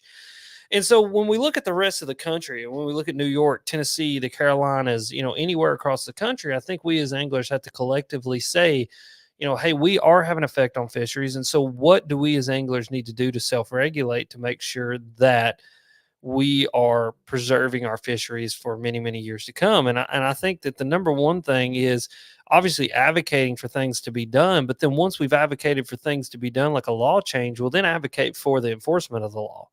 Because that's one thing that we're seeing here. See, a couple of years ago in Tennessee, or it's been a couple of years, I'm pretty sure, they passed a law that wakeboard boats can't run in creeks. There's been no enforcement of that law. So the law exists and it's on the books, but there's no enforcement of the law. Same thing with the Alabama spotted bass. I sent you a message the other day. We're not going to talk about it in public right now, but there's no enforcement of the law being done when they know without a shadow of a doubt, outside of having video evidence, but they know the people that are doing it. If you follow them enough, you'd probably see them doing it, of who's transporting Alabama spotted bass and ruining fisheries. So I think we as anglers not only have to advocate for the laws to change, but we have to advocate for the laws to be enforced. And then we have to have these conversations that we're having now and calling people out and being like, hey, we know what you're doing. Stop. Like, quit being a dick. You know what I mean? Like, quit being, because at the end of the day, ultimately where this all boils down to what I think will be the critical tipping point. This is the slippery slope that we all find ourselves on, is that bass fishing is not as popular as people think it is. Mm-hmm. Fishing and hunting and outdoors recreation where we actively participate in the taking of wildlife is not as popular as everybody thinks it is. And the thing is there's more people who are ignorant to that process that don't understand the North American model of conservation that will vote against our ability for the taking of wildlife and the taking of fish than there are that'll vote for it. And all it takes is one of these big news organizations that's already lying about everything anyway. They're already bullshitting us all on everything that they say, whether Democrat, Republican, whatever it is, to take one of these stories and go, in the state of New York, there are people fishing outside of season for fish and XYZ or whatever. And then it's a national news story and there's people voting to take away our fishing rights ultimately across the board. And a lot of people think that that's a very hyperbolic statement. It's really not. It's really not. I mean, there's so many things that we have seen already and been proven without a shadow of a doubt that can be and will be taken away from us from a right standpoint, that fishing's not that far behind it. Neither is hunting, because none of those things, again, are as popular as people think they are, especially in the non-fishing, non-hunting community, and especially those people who are ignorant to that process. That's my outlook on it. I try to be a little nuanced in there, right? Like, but it's just the truth at the end of the day. Well, it is too. And then when you think about all the media outlets that are giant, that have the influence over the general crowd that might not understand anything about fishing, hunting, things like that. Yep. Let's say a TMZ, for example, this gigantic outlet that people look for drama. Mm-hmm. And all they cover on fishing is the walleye cheating scandal. Yep. Now we have another cheating scandal, which I've been seeing around. And I'm torn here because it's like you're a media outlet, but at the same point in time, I don't want to spread news about a cheating scandal. I mean, most people, let's be honest, are talking about this recent, I don't want to get the tournament trail wrong because I don't have the facts in front of me, but it's like, I think it's Big Bass Tour that happened on. Essentially, a guy got caught shoving weights into a bass. Yeah, weights and fish. And now there's, YouTube channels that are chomping at the bit because they're going to get views off of it. We all know the big one that likes to complain about everything. But either way, I'm feeling frisky in this part too tonight. But let's get canceled, baby. Whoa. But then you have these news outlets that all they'll cover is the negative and the cheating. So then it puts a bad taste in the general public's eye. Well, let's say against you because they'll see you at a park fishing. Yeah. And now they're going to instantly have this negative connotation in your mind that you're doing something bad. And let's hope to God that it's just a news outlet that gets a hold of it and not some social media content creator with some enormous following. Because we've both seen on TikTok, like the rise of these like political commentators who are social media influencers. And so like these people are commenting on things and people are going to them to get their news, not understanding that the same organizations that are paying off Fox News and CNN are paying them off to say whatever they want them to say. And the thing is what happens when one of those people who are completely ignorant to the North American model of conservation and fishing and hunting and what we do here gets a hold of something like that. And, CNN can broadcast it to 500,000 people, but they hit 17 million people. And then they go on this crusade for 55 TikToks talking about how fishing's bad or hunting's bad and how it's killing all these people. And then you've got, a quarter of the U.S. population that's all up in arms against fishing. Dude, it's that quick. I mean, we live in a time and a place where it's that fast. You know what I mean? And that's what I worry about. That's why I worry about like Randy Blockett saying that we're spotlighting bass. I mean, I'd love to have a conversation with him about it. I want to have a cordial, respectful conversation with him about it. But that statement, spotlighting bass, is ammunition for animal rights activists to use against us. Period. End done stop. I don't care what anybody says. Randy has his opinion. I got my opinion. I respect his 100%. Hopefully he respects mine. But I just think we've got to be really careful with terminology that we use because it will be grabbed, soundbite, and used against us. And when that happens, it can go down quick. I mean, dude, it's like a bridge with dynamite on it. I mean, you push the button, damn things, it's going down quick. And our words are the dynamite and social media is the trigger. We just got to be real careful with it. Yeah. I mean, take, for example, Taylor Swift. Look at the impact and weight that she has from, the quote unquote Swifties. Imagine she comes out with a social media post that says fishing is bad or something along the lines of that. Yep. Do you know that ripple effect that would happen? I mean, dude, this is what I say all the time. That's why when I talk to a company or a business or a person, they're like, social media is not that big a deal. If the U.S. government is going to Twitter and going, hey, you need to take down X tweets because it's going to affect an election or an international conflict or the opinion that Vladimir Putin has on us, then yeah, social media has an impact. You know what I mean? And those are giant existential problems. But like you said, all it takes is Taylor Swift coming out going, I don't like hunting and fishing. I'm part of PETA. And then you've got 12 million sheep that all just are going to follow her by, like whatever Taylor says. And then they're all going to be against us. I mean, but it's just the truth. I hate her music. I hate Taylor Swift. I'm sorry. If you like Taylor Swift, good on you. But all of her music literally sounds like a mayonnaise sandwich to me. It is the most bland white girl thing that has ever existed. And it drives me nutty. All that being said, it's just the truth. They will follow her to the depths of the depths of hell. They'll follow her because they're like it's a cult. I mean, dude, that is modern day like Waco right there. Like it's a cult. I mean, they're like Mormons. Like they really are. It's just a full blown cult. Like it is fundamental Mormonism out there in the desert with 15 wives and they're marrying 13-year-olds. But anyway, yeah. We're on a soapbox today. Well, it's just the truth. I mean, but really, well, it's fine. I mean, I am trying to be kind of funny, but all at the same time, it's a very real problem, and it is. We got to be really careful with it. I mean, we just do, especially in today's times, man. Everybody's looking for something to, in the wise words of Ronnie Raddick of Falling in Reverse, zombify us all, and they're looking to pull something that you said 10 years ago and turn it against you, and they want to brainwash you and pump you full of, the sterilized, whitewashed formaldehyde of everything that is, the news and all that stuff. That's fine. Bring them on. Listen, I had Aronson twisted up on my podcast. He didn't know what his name was. I started talking about naked people, and he lost it. I love that kid. He's a good fisherman, though. He beat out real quick to Aaron here, who just won the first Kayak Adventure Series event. All right. Yeah, for the listeners, 102. Yeah, a big old shoal bass, dude. But for the listeners, his comment was the Swifties are about to cancel Alex. Bring it on. If you don't see Rudd anymore, it's because the Swifties came after me. Yeah, them and their mayonnaise sandwich music. But yeah, I don't even know what I was saying. I was saying something, but yeah. Well, yeah, I agree with you though. I agree with you. What else are we here for?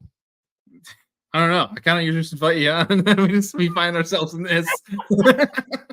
You have one question. You said you'd message me something. You said you wanted to talk about.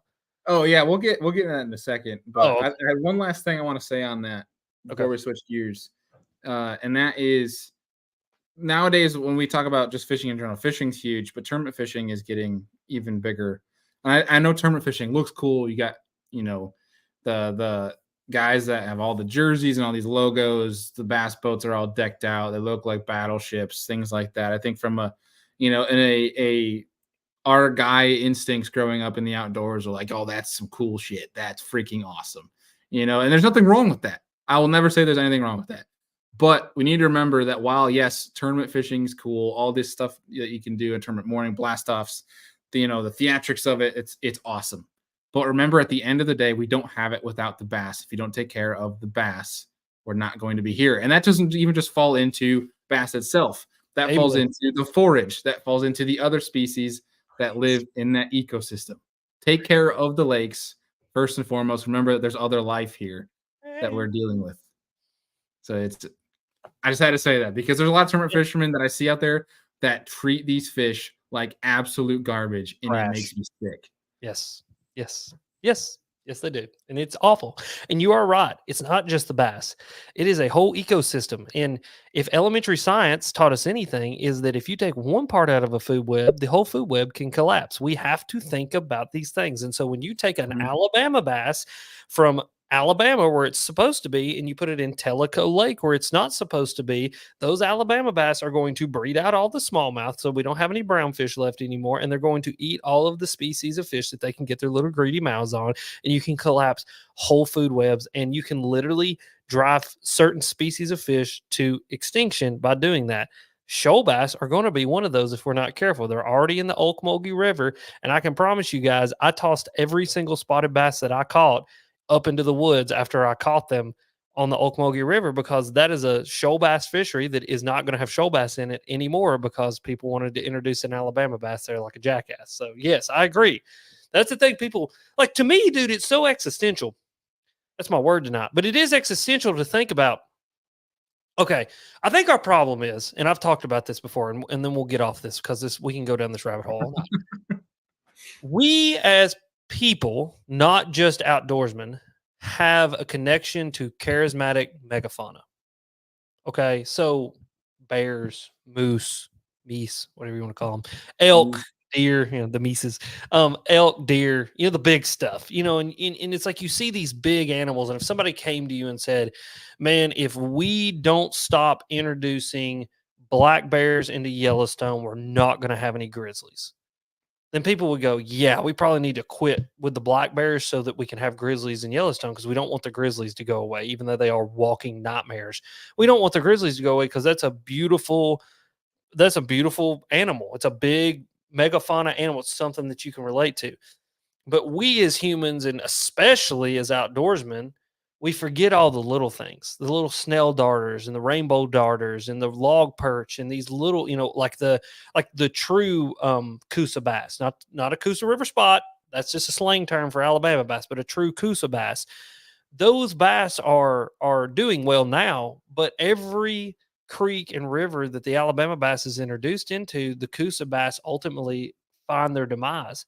And there's already been species of black bass that no longer exist because of the Alabama bass, but it's because they're small and they're insignificant. They're not the big ones that we want to hold up on stage and that everybody wants to cheer for, that we as anglers just are like, it doesn't matter that, if it's gone, it's gone. No, literally, it's extinct, never to be seen again. It's like the dodo bird or the Tasmanian tiger or any other species that you want to think. I mean, like, it's like the condor, like the great condor, like those things are almost gone. Nobody gives a shit because it's just an ugly bird. But like the thing is dude, when it's gone, it's gone. But all at the same time, you've got all these organizations that, we want to save the polar bears. We want to save this. Well, what do they want to save? Polar bears, tigers, pandas. The things are big. They're charismatic, things that they can attach things to. They're not worried about the little species. And see, that's where I worry, because those little species are the foundation of food webs and food chains that are way bigger than you could ever imagine. And the thing is if you take out the log perch, then the bluegill don't got food. If you take out the bluegill, well, then the bass don't got food. And if you take away the bass, well, then the blue herons don't have food. And if the blue herons don't have food, well, then the coyotes and whatever else doesn't have food. And then you have the collapsing. We are on the verge of the next great extinction. And we as humans and we as outdoorsmen, for some reason, can't look past our own nose and see that it's coming. Half people can't look past their own social media posts, and granted, we're preaching to the choir as social media people, but they're more worried about what they're going to post on social media than actually taking care of the fish they're catching. 100%. 100%. That's why you have people who put 5 bass in a live well and drive them around all day, just take a picture of them, throw them back. Yeah. And look, I'm guilty of it. I've done it before, but you'll never see me ever do it again. No, I understand.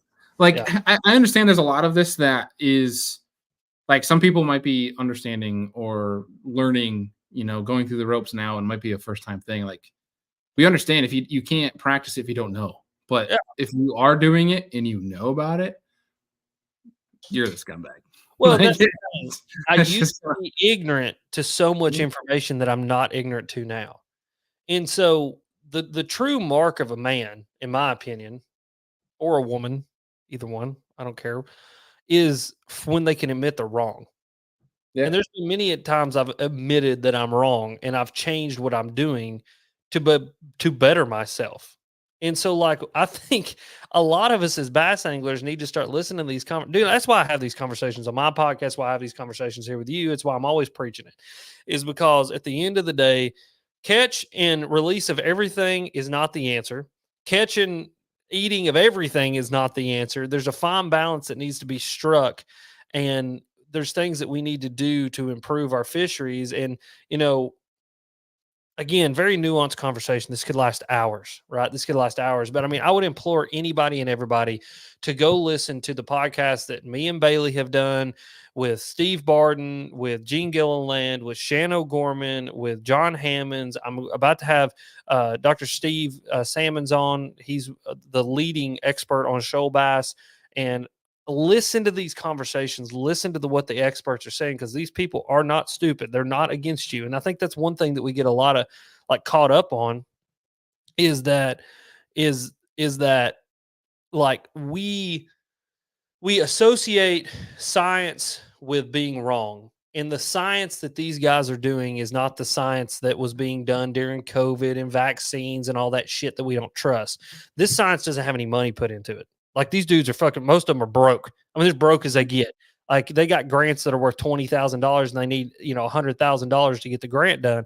These dudes are just out here doing it because they have a passion for fisheries and a passion for keeping, everything going and everything alive. And so I implore everybody, just go listen to those conversations and now we can move on. But that's my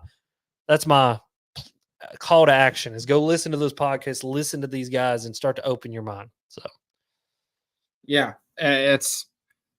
you can have your opinions from your lake, what you've seen, but the thing that drives me crazy is the people that go in the comments on those episodes with the biologists and try to refute anything. It's like, well, my lake and, my years, whatever. And I understand you have your opinion, but like, these are the people that's their profession. They live in the field. mm-hmm. It's one of those things. My favorite, rabbit hole. One of my favorite things that people do to try to qualify themselves in any aspect is they put their age at the beginning of their comment. I'm 62, and listen, being 62 don't mean dog crap to me. All right. I know some 62-year-olds that are heroin addicts.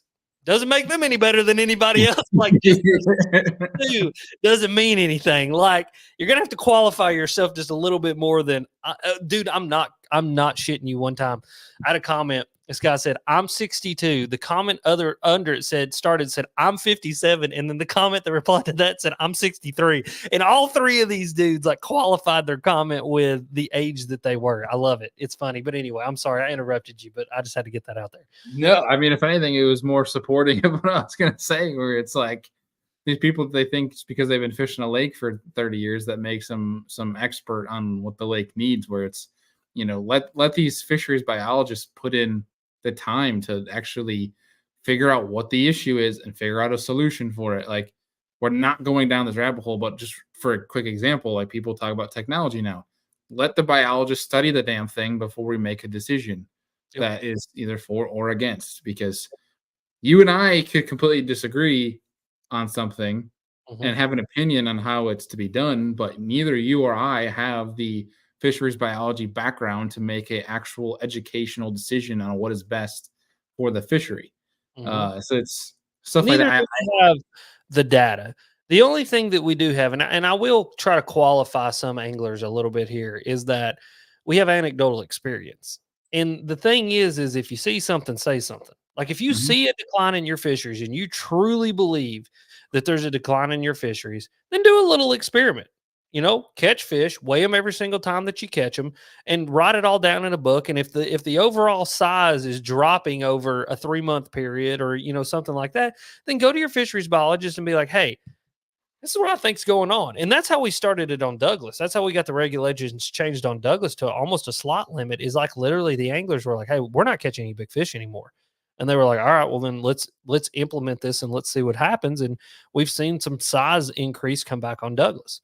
And so if you see something, you're probably not stupid. You know what I mean? Don't think that you need a fisheries degree to understand what's going on, but all at the same time, understand that when these guys are making statements and they're making, bold statements at that like, a lot of these guys will never say anything unless they've got years of data to back up what they're saying. It's just the field in which they're in. And so these guys are saying things because there's thousands of data points that have proven the point that they're trying to make so that they can make an adjustment in the long run. And I will say this, I'll put this out there and not go down this rabbit hole too far. Just because somebody has stickers on the side of their boat does not mean that they are a fish expert. They may be a fishing expert and they may be an expert at winning money in a tournament. It does not mean they are a fish expert. Pro fishermen are not fish experts. There's a lot of them who are probably very educated on bass, can tell you all kinds of stuff about them. I have taken pride in educating myself on bass in a very scientific way. But at the end of the day, I am still not a fish expert. And I'm not a fishing expert either. But just to put that out into the world, I mean, it's like our buddy Justin Hamner. Like, if we sat down with Justin Hamner, we could probably have a pretty intellectual conversation about bass. Mm-hmm. But even him, there would be a certain point where if you brought the right person in and started talking about why you need a certain amount of green sunfish in a fish population to make sure it offsets XYZ in this plankton bloom and all that kind of stuff, all of us would be lost because We may know how to catch fish, but it doesn't mean we're an expert in fish. And so just kind of, I think the biggest thing here that I'm trying to say is guard yourself in the information that you're getting. Have discernment and the understanding as to what you're listening to and what you're intaking. That doesn't mean don't listen to opposite opinions. I mean, I'm the guy who listened to Bernie Sanders on the Joe Rogan podcast, even though I think the guy's a complete idiot, but I do it because I want to educate myself as to why I think that. You know what I mean? And like, so I'm not saying that, but what I am saying is just guard yourself to the amount of information, because especially when it comes to bass fishing specifically, there is so much just not right shit out there in comment sections. I read comment sections all the time, and it's just like, this is literally just festering with ignorance. And I say ignorance in the kindest way that I possibly can. Doesn't mean you're stupid. It just means you don't have the knowledge. It's a lack of knowledge. And a lot of these people, not only do they make ignorant comments, but then they'll defend them vehemently as if though they have some sort of like huge background education to defend it, when really they don't. They're just, it's something their papaw told them and they read in Bassmaster magazine. And yeah, those are for-profit businesses. They're not for the fishermen. So just putting that out there. Anyway, if you have the motto of the wise Ted Lasso, it is be curious, not judgmental. that's right. That's right. If you can just try that. Like, there's so many people in the comment sections that with exactly what you're preaching. It's like, if you were just a little bit, ask. There's one thing to say, I disagree, but then ask a question. Yes. Especially somebody that has that information and the resources. Mm-hmm. There's nothing wrong with saying, hey, I have this opinion. This is what I believe, but let me ask about this. Oh, yeah.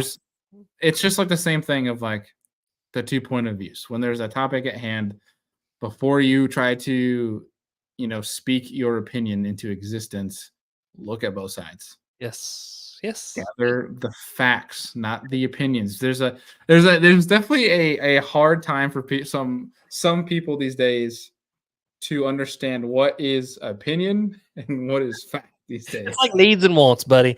It's really hard for people to define what's a need and what's a want. You need food. You want a Big Mac. There's two different things there, boys. Like, you know what I mean? And so, yeah, no, you're right though, man. And that's what you'll notice is like when I have these dudes on that are way smarter than me, I mean, a lot of times I will frame questions by stating, hey, this is what I think anecdotally. Tell me why I'm wrong or why I'm right.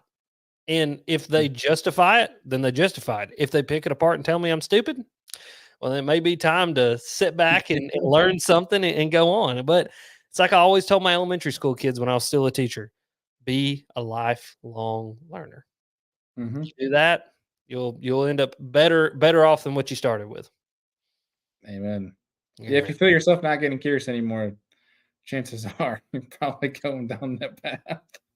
Force yourself to be curious. It's okay to force it a little bit, but yeah, I mean that's a great segue into one of the things I was actually going to talk with you about tonight is the pro side of fishing is like you and I talked. It's you and I are almost entirely different with I keep up with every single aspect of it, every pro, love to study it, watch every live event I can. Not saying that you don't watch any of it, but you're just less connected, if you will. And really, let's for the people watching, for people in MP3, you have a certain amount of bass fishing here. It's a certain subject of it. Maybe 20% of it tops is tournament fishing. Maybe. And that might be even highball on that number. But tournament fishing does not make up the majority of bass fishing. Tournament fishing is just it's just a very loud voice of the sport of bass fishing. It's one that's shiny, one that people look at, but the majority of people, one, don't either fish tournaments or don't consume tournament fishing content. So for somebody, Alex, I want to get into the question here, is somebody growing up that has no interest in watching professional fishing, which is completely fine. There's nothing wrong with that. Any pro will tell, of course they obviously want you to watch their stuff, but they'll tell you that's not a problem. As long as you're in the sport of bass fishing, it's a good thing. But for somebody like that doesn't want to consume professional fishing content, but wants to learn more about bass fishing beyond just obviously getting out on the water, what avenues do they have? Because obviously it's a different time now than it was 10, 15 years ago. Yeah. What avenues do they have that you recommend? You need to go over to Bass Fishing Tips on YouTube and watch every video that he puts out. That's my other YouTube channel. Hey, that guy kind of looks like it. I think that's my twin. No, but I mean, for real, I mean, I think that let me say this. I think that there's two different types of fishing, bass fishing specifically. I think that there's people who enjoy bass fishing from a recreational standpoint, and they want to go out and they want to catch bass with no pressure and they want to have fun. And then I think there's tournament bass fishing, which I think can blur both, right? Because I grew up with a dad who was a tournament bass fisherman who taught me to fish as if though I'm fishing a tournament, even when I'm fun fishing. And so that's why I kind of have that's why I fish the way that I do, just because that's the way that I was taught, even though I've taken up a mantle of a guy who just now likes to go fun fishing more than anything. I still participate in tournaments and I like tournaments. I mean, I'm going next week to fish a tournament in Michigan, Kayak Adventure Series. But like, it's a very strange dynamic for me, right? Like, I'm a guy that when me and my dad went out there, we were pissed if we didn't catch 5 over 15 pounds, even when we were fun fishing. But all that being said, I think that the most important thing, I think the best avenue for learning about fishing is, guess what? Go fishing. Me and John was actually talking about this the other day. We were riding around, and me and John were kind of talking about how drastically different our fishing styles are. I mean, we're two totally different anglers, but the thing is we can both effectively go catch fish about dang near anywhere that we want to go. And a lot of that has to do with the fact that we have figured out our fishing styles and we just go fishing. I mean, if you looked at John Dalton, for you guys that don't know, John Dalton Creek Fishing Adventures, he's a YouTuber, he's a good buddy of mine. One of the like best humans that's ever lived. John is like the most wholesome guy ever. But anyway, if you look at him, he's the kind of guy that if you looked at him from a mechanic standpoint, from a gear standpoint, from a bass fishing education, we'll say, standpoint, he's a dude that on paper would never win a tournament, that wouldn't catch a whole bunch of fish, and just probably across his life would not be a super successful angler. I can't tell you how many times that dude has beat my teeth in a tournament, throwing a buzz bait on a spinning rod, or throwing a spinner bait on a spinning rod, or throwing that damn young dinger he throws. And I mean, he beat me at Shoalipalooza. I mean, he came in 11th. He was one place out of the money. John literally stood 20 feet from me and beat me in that tournament. And a lot of it has to do with the fact that John just goes fishing. He's not worried about people's opinions. He's not worried about the latest and greatest gear. He's not worried about that. He has figured out a set of tools that work for him, and he goes fishing. And so that's my first piece of advice, is just go fishing. Mm-hmm. I think the second one would be like, get to know some anglers around you. Like, if you don't have a person in your life, like a dad or a granddad or an uncle or a brother, a sister, an aunt, I mean, whatever. I mean, it's like my mamaw, which was my dad's mom. I mean, she taught him everything he knew about hunting. She was a strange woman in her time. She was a hunter in, the 70s with kids, a single mom that hunted. Really, really cool. Yeah, sometimes all you need to win a tournament's a black trickworm. Aaron, he's another great example. I mean, dude just goes. Aaron has a style, and he goes fishing. I mean, we talked about this on my podcast. Like, his style is creeks and rivers. That's what he likes to do. He goes and does it. It's a John Cox move. Look at John Cox, a great example. You want to go to the Sticker Boys. John Cox, a great example. I mean, dude has a style, goes for it. But all that being said, yeah, I gotta call him Sticker Boys. Okay, real fast before we keep going. I was watching. We talked about it Friday real quick. Yeah. But that video on X2 Power of you and I fishing against Justin Atkins and Wes Logan. Yeah. And was it Hamner and Hunter are commentating and they cut us off to fish. Yeah. And you're like, I think you were like, you damn douchebags in your sticker boats or something like that. Yeah. The best part about it was Oh, yeah. The best part is he goes, there ain't no fish up that shallow, and you throw that frog over and crack that 4-pounder. I'm like, shut up, you bunch of sticker boys. Don't ever tell kayak anglers we're too shallow. But anyway, but like if you don't have somebody like that in your life, go find some dudes to fish with. You would be amazing how welcoming the fishing community actually is, especially kayak fishing community. I mean, these dudes, they want to help you out, and it's like my buddy. I got a buddy named Anthony. Anthony moved to Florida, and his dad, his brother's here, left the fishing boat here, moved to Florida for a job. Well, Anthony went down there and made friends with some dudes who fish, and just started fishing with a guy, and now kind of has like a little bit of a bass fishing mentor in Florida who's teaching him the ropes on bass fishing. And so that's another great way to do it. And I think ultimately what that goes back to, it connects right back to my main point, which is just go fishing. Get yourself on the bank, in a boat, in a kayak, whatever it may be. Just get out there, put a rod and a reel in your hand, and be around people who know more than you do. Because at the end of the day, I only know what I know because of what my dad taught me. And then I took what my dad taught me and I expanded upon it. And I can remember key times when I would bring something to my dad and be like, hey, we've never done this, but I think we should try this. I saw this on YouTube or something, because that's where I still consume fishing is YouTube. And so like back in the day, I was watching these dudes in California punching.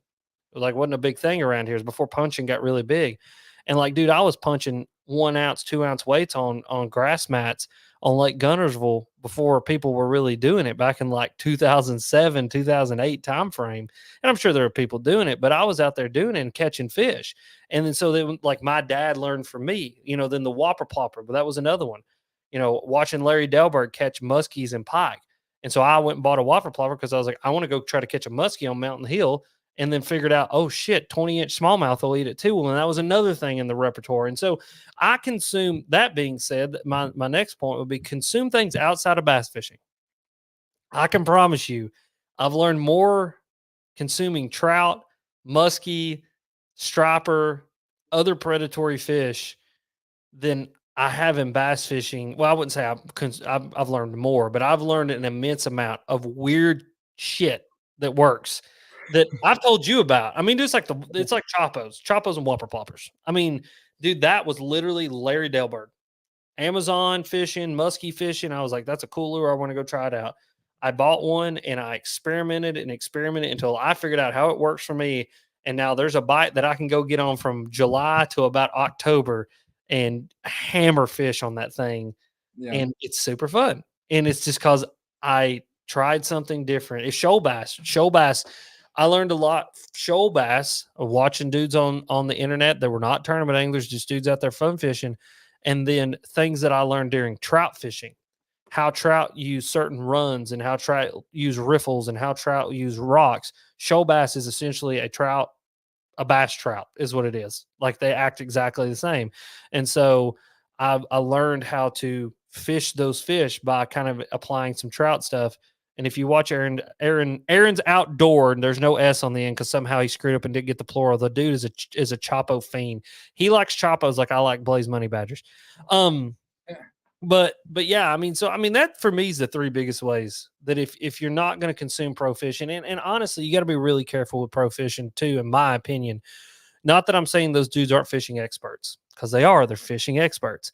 But sometimes they're going to lead you down a path that you may not exactly need to be going because they're doing what's working for them on any body of water. And then what could be working for them may not actually be what's working for them. And they're doing a really good job of hiding what's actually working because they're worried about cashing checks. And that's where that whole thing, the dynamic between tournament fishing and fun fishing comes in. When I'm fun fishing and making videos, that's why I just put everything out into the ether and just don't really care because it's never going to come back to bite me. I don't make my money by placing high in tournaments. I make my money by having fun. Whereas a dude who's got everything banked on light payment gets paid because he wins or does well in a tournament is about damn near willing to do everything outside of breaking the rules to make sure that he wins, including lying straight to the camera or pulling out baits that he's not actually throwing so that they can take pictures of those, and it can lead you astray. And it's kind of like, I kind of view pro tournaments, especially like while they're actively going on, is like televised and social media driven doc talk. Like, you got to be really careful with it. You know what I mean? Just putting that out there. Not to say those dudes don't know what they're doing, because we all know Kevin Van Dam is the best angler that's ever lived, and whatever Kevin Van Dam says about crankbait fishing, go do that. But all at the same time, I just think, again, going back to what I said earlier, have discernment on the information that you're taking in, and just kind of make sure you're getting what works for you and is going to work for you. And I think what works for everybody ultimately is going out there and going fishing. Yeah, it's definitely a lot of taking everything with a grain of salt. It's one thing I'll say is, like, the people eat up the top 10 baits that post by Bassmaster or MLF, from the each event. I there's some stuff that you can take from it that's pretty good. You can learn some good baits, things to buy, things that guys are actually using. But if you go back and you compare those top 10 baits compared to the live footage and you pay attention, you'll see just how many pros lie to your face on what they're actually using. And I'm not afraid to tell them to their face, because they know this. They'll admit this. They're going to hide it. I mean, I remember not watching. I read one of those articles. It was like a year or two ago, of one of the guys that was on the St. Lawrence River that literally, for his top 10 baits photo, covered his baits with his hand and showed the camera. Yeah. But at least he was honest. Like, he's like, I'm just not going to show you. But like, I mean, but that goes for YouTube. That goes for social media. Like, I remember there's a guy that I lie to people all the time about what I'm throwing. I'm just a lie. No, I'm just kidding. No, I think it's one thing if you want to keep something hidden, that's like, all the power to you. But like, there are still people though that there is a lot of misinformation. I saw a guy that was throwing a suspending jerkbait and was calling it a spook. There's some things you just need to, and that's a time thing and experience of understanding what's. Well, and I think too, one thing to watch out for that I've been seeing a lot of lately is, like, how do I approach this gingerly without, or I could just kick the door wide open. I'm not really sure which one I want to do right now. Let's go gingerly at first. Like, any kind of JDM bait, I think people need to understand is there's a lot of money in all of that, in that people are going to say things about those baits that may or may not be true because it makes them look better and it's going to make them a bunch of money. Like a knockoff or whatever it is. There's somebody making money somewhere. So be careful with that. Like, when you go to, like, just because X bait was made by X company first doesn't make it better. And that if X person is promoting X bait because X company made it first, they're making money off of it while they're posting it. That's all I'm going to say about that. Well, I mean, there's a reason why there's certain guys that like to throw and find better success throwing the Chapo over the Whopper Plopper and vice versa. There's instances where they differ. And I'll add on top of your statement, for that instance, one that called something a knockoff, but then called something that was Japanese that was the same thing, revolutionary. There's just be careful what information you consume. Again, take everything with a grain of salt. You don't know who's being paid for what. And that's why I always tell people, like, Pure Fishing pays me. That's why I use Berkeley baits and Abu rods and Pure Fishing stuff. Now, the thing is if I'm not using a Pure Fishing thing, I'll also tell you that. And also, it's really hard for me to hide what I'm throwing because you get a 4K view of my hands constantly. Like when I pull a bait out of a fish's mouth, most of what I put is cast to catch. I'm reeling it in. I'm putting in the kayak. You're seeing me pull a slobber knocker out of their mouth. But all at the same time, like, I love the owner, Nico, Nico Finesse, whatever, that damn thing's got a name this long, but it's like the Nico Finesse sniper hook or whatever. I literally say that's the hook that I throw because that's the one that I want to throw. Like, I'm not going to lie to people. Owner, yeah, but it's the Nico sniper, right? It's just called the Owner Sniper Finesse. Okay. Never mind. I thought it was way fancier than that, but maybe I'm wrong. Anyway, I buy like 10 packs of those a year. Number one size, buy 10 packs of them. I love the damn things. But all that being said, like there's a lot of people who are not going to put on their on their shirt who they're getting paid by like the pros do. You know what I mean? Because that's how pros get paid. But these other guys who may be promoting these baits, promoting these companies, maybe getting some money under the table or just be getting a big check written to them to make sure baits are in a shop or baits are in a place and that they're being sold. And you just got to, just saying, have discernment and be careful with it. Yep. 100%. Yeah. Michael Brown. Okay, the door's still closed. Kick it in. Let's do this. These sons of bitches. No. Yeah, it's the last hour that we've been talking. In a world of douchebags, just be a nice person. That's all I'm saying. It does not. Yes, it does not take effort to be a nice person. Yep. And so there's so many times we talked about it recently with how much negative is going on in the fishing industry. It's not hard to be the one person that's trying to be positive.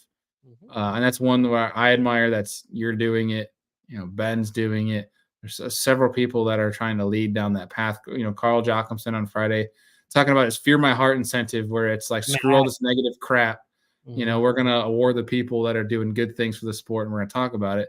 Yep. You know, and that's one thing I'm excited. I mentioned it earlier. We're gonna get the Carl and then the Fear My Heart incentive winner on every show to spread the positive story that somebody saw on that trail versus all the, you know, the people that all they want to talk about is the drama of the trail. Well, no, screw that crap. We're going to talk about the positive. You know, it's not like we're not sitting here preaching about all these issues and solutions and then act like we're not also feeling negative about certain things. Like we do. Alex and I talk every day.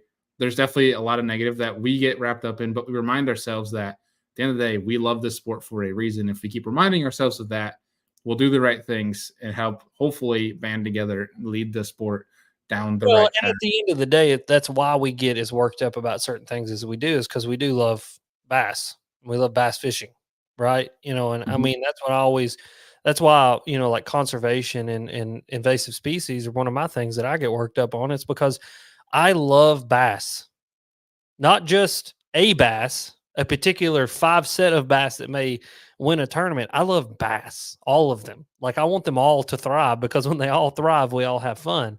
Mm-hmm. But I think, I mean, you know, and you're right, you know, this conversation we've had can be viewed in a negative light or a positive light or however you want to view it. But I think what we're doing here is we're having a nuanced conversation about things that we see that trouble us. And that all I'm doing and a lot of what I'm saying is honestly just going like, hey, from the perspective of the guy standing on the inside and everybody else, you know, we're the people on the stage and everybody else is out there in the crowd, right? Because we get a backdoor kind of seat into the industry and what goes on. What I'm trying to show you is like, hey, just watch out for some things. Understand this is a very nuanced conversation, and this is a balancing act to make sure everything goes the right direction in every aspect.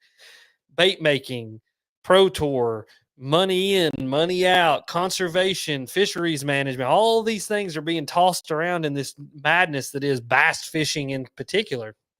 And so I think, you know, we just have these conversations so that hopefully, and kind of what I want to do, and my hope is that I give a somewhat balanced, level-headed perspective to people who are trying to discern all of this stuff that's thrown at us 24/7. I mean, it's like what's something I don't even know about. Like someone would have to educate, like the whole MLF Boyd Duckett James Watson thing. I have not a single clue what's going on with that, but people send it to me all the time and they want my opinion on it. And the thing is I won't give you my opinion on it because I don't know what's going on.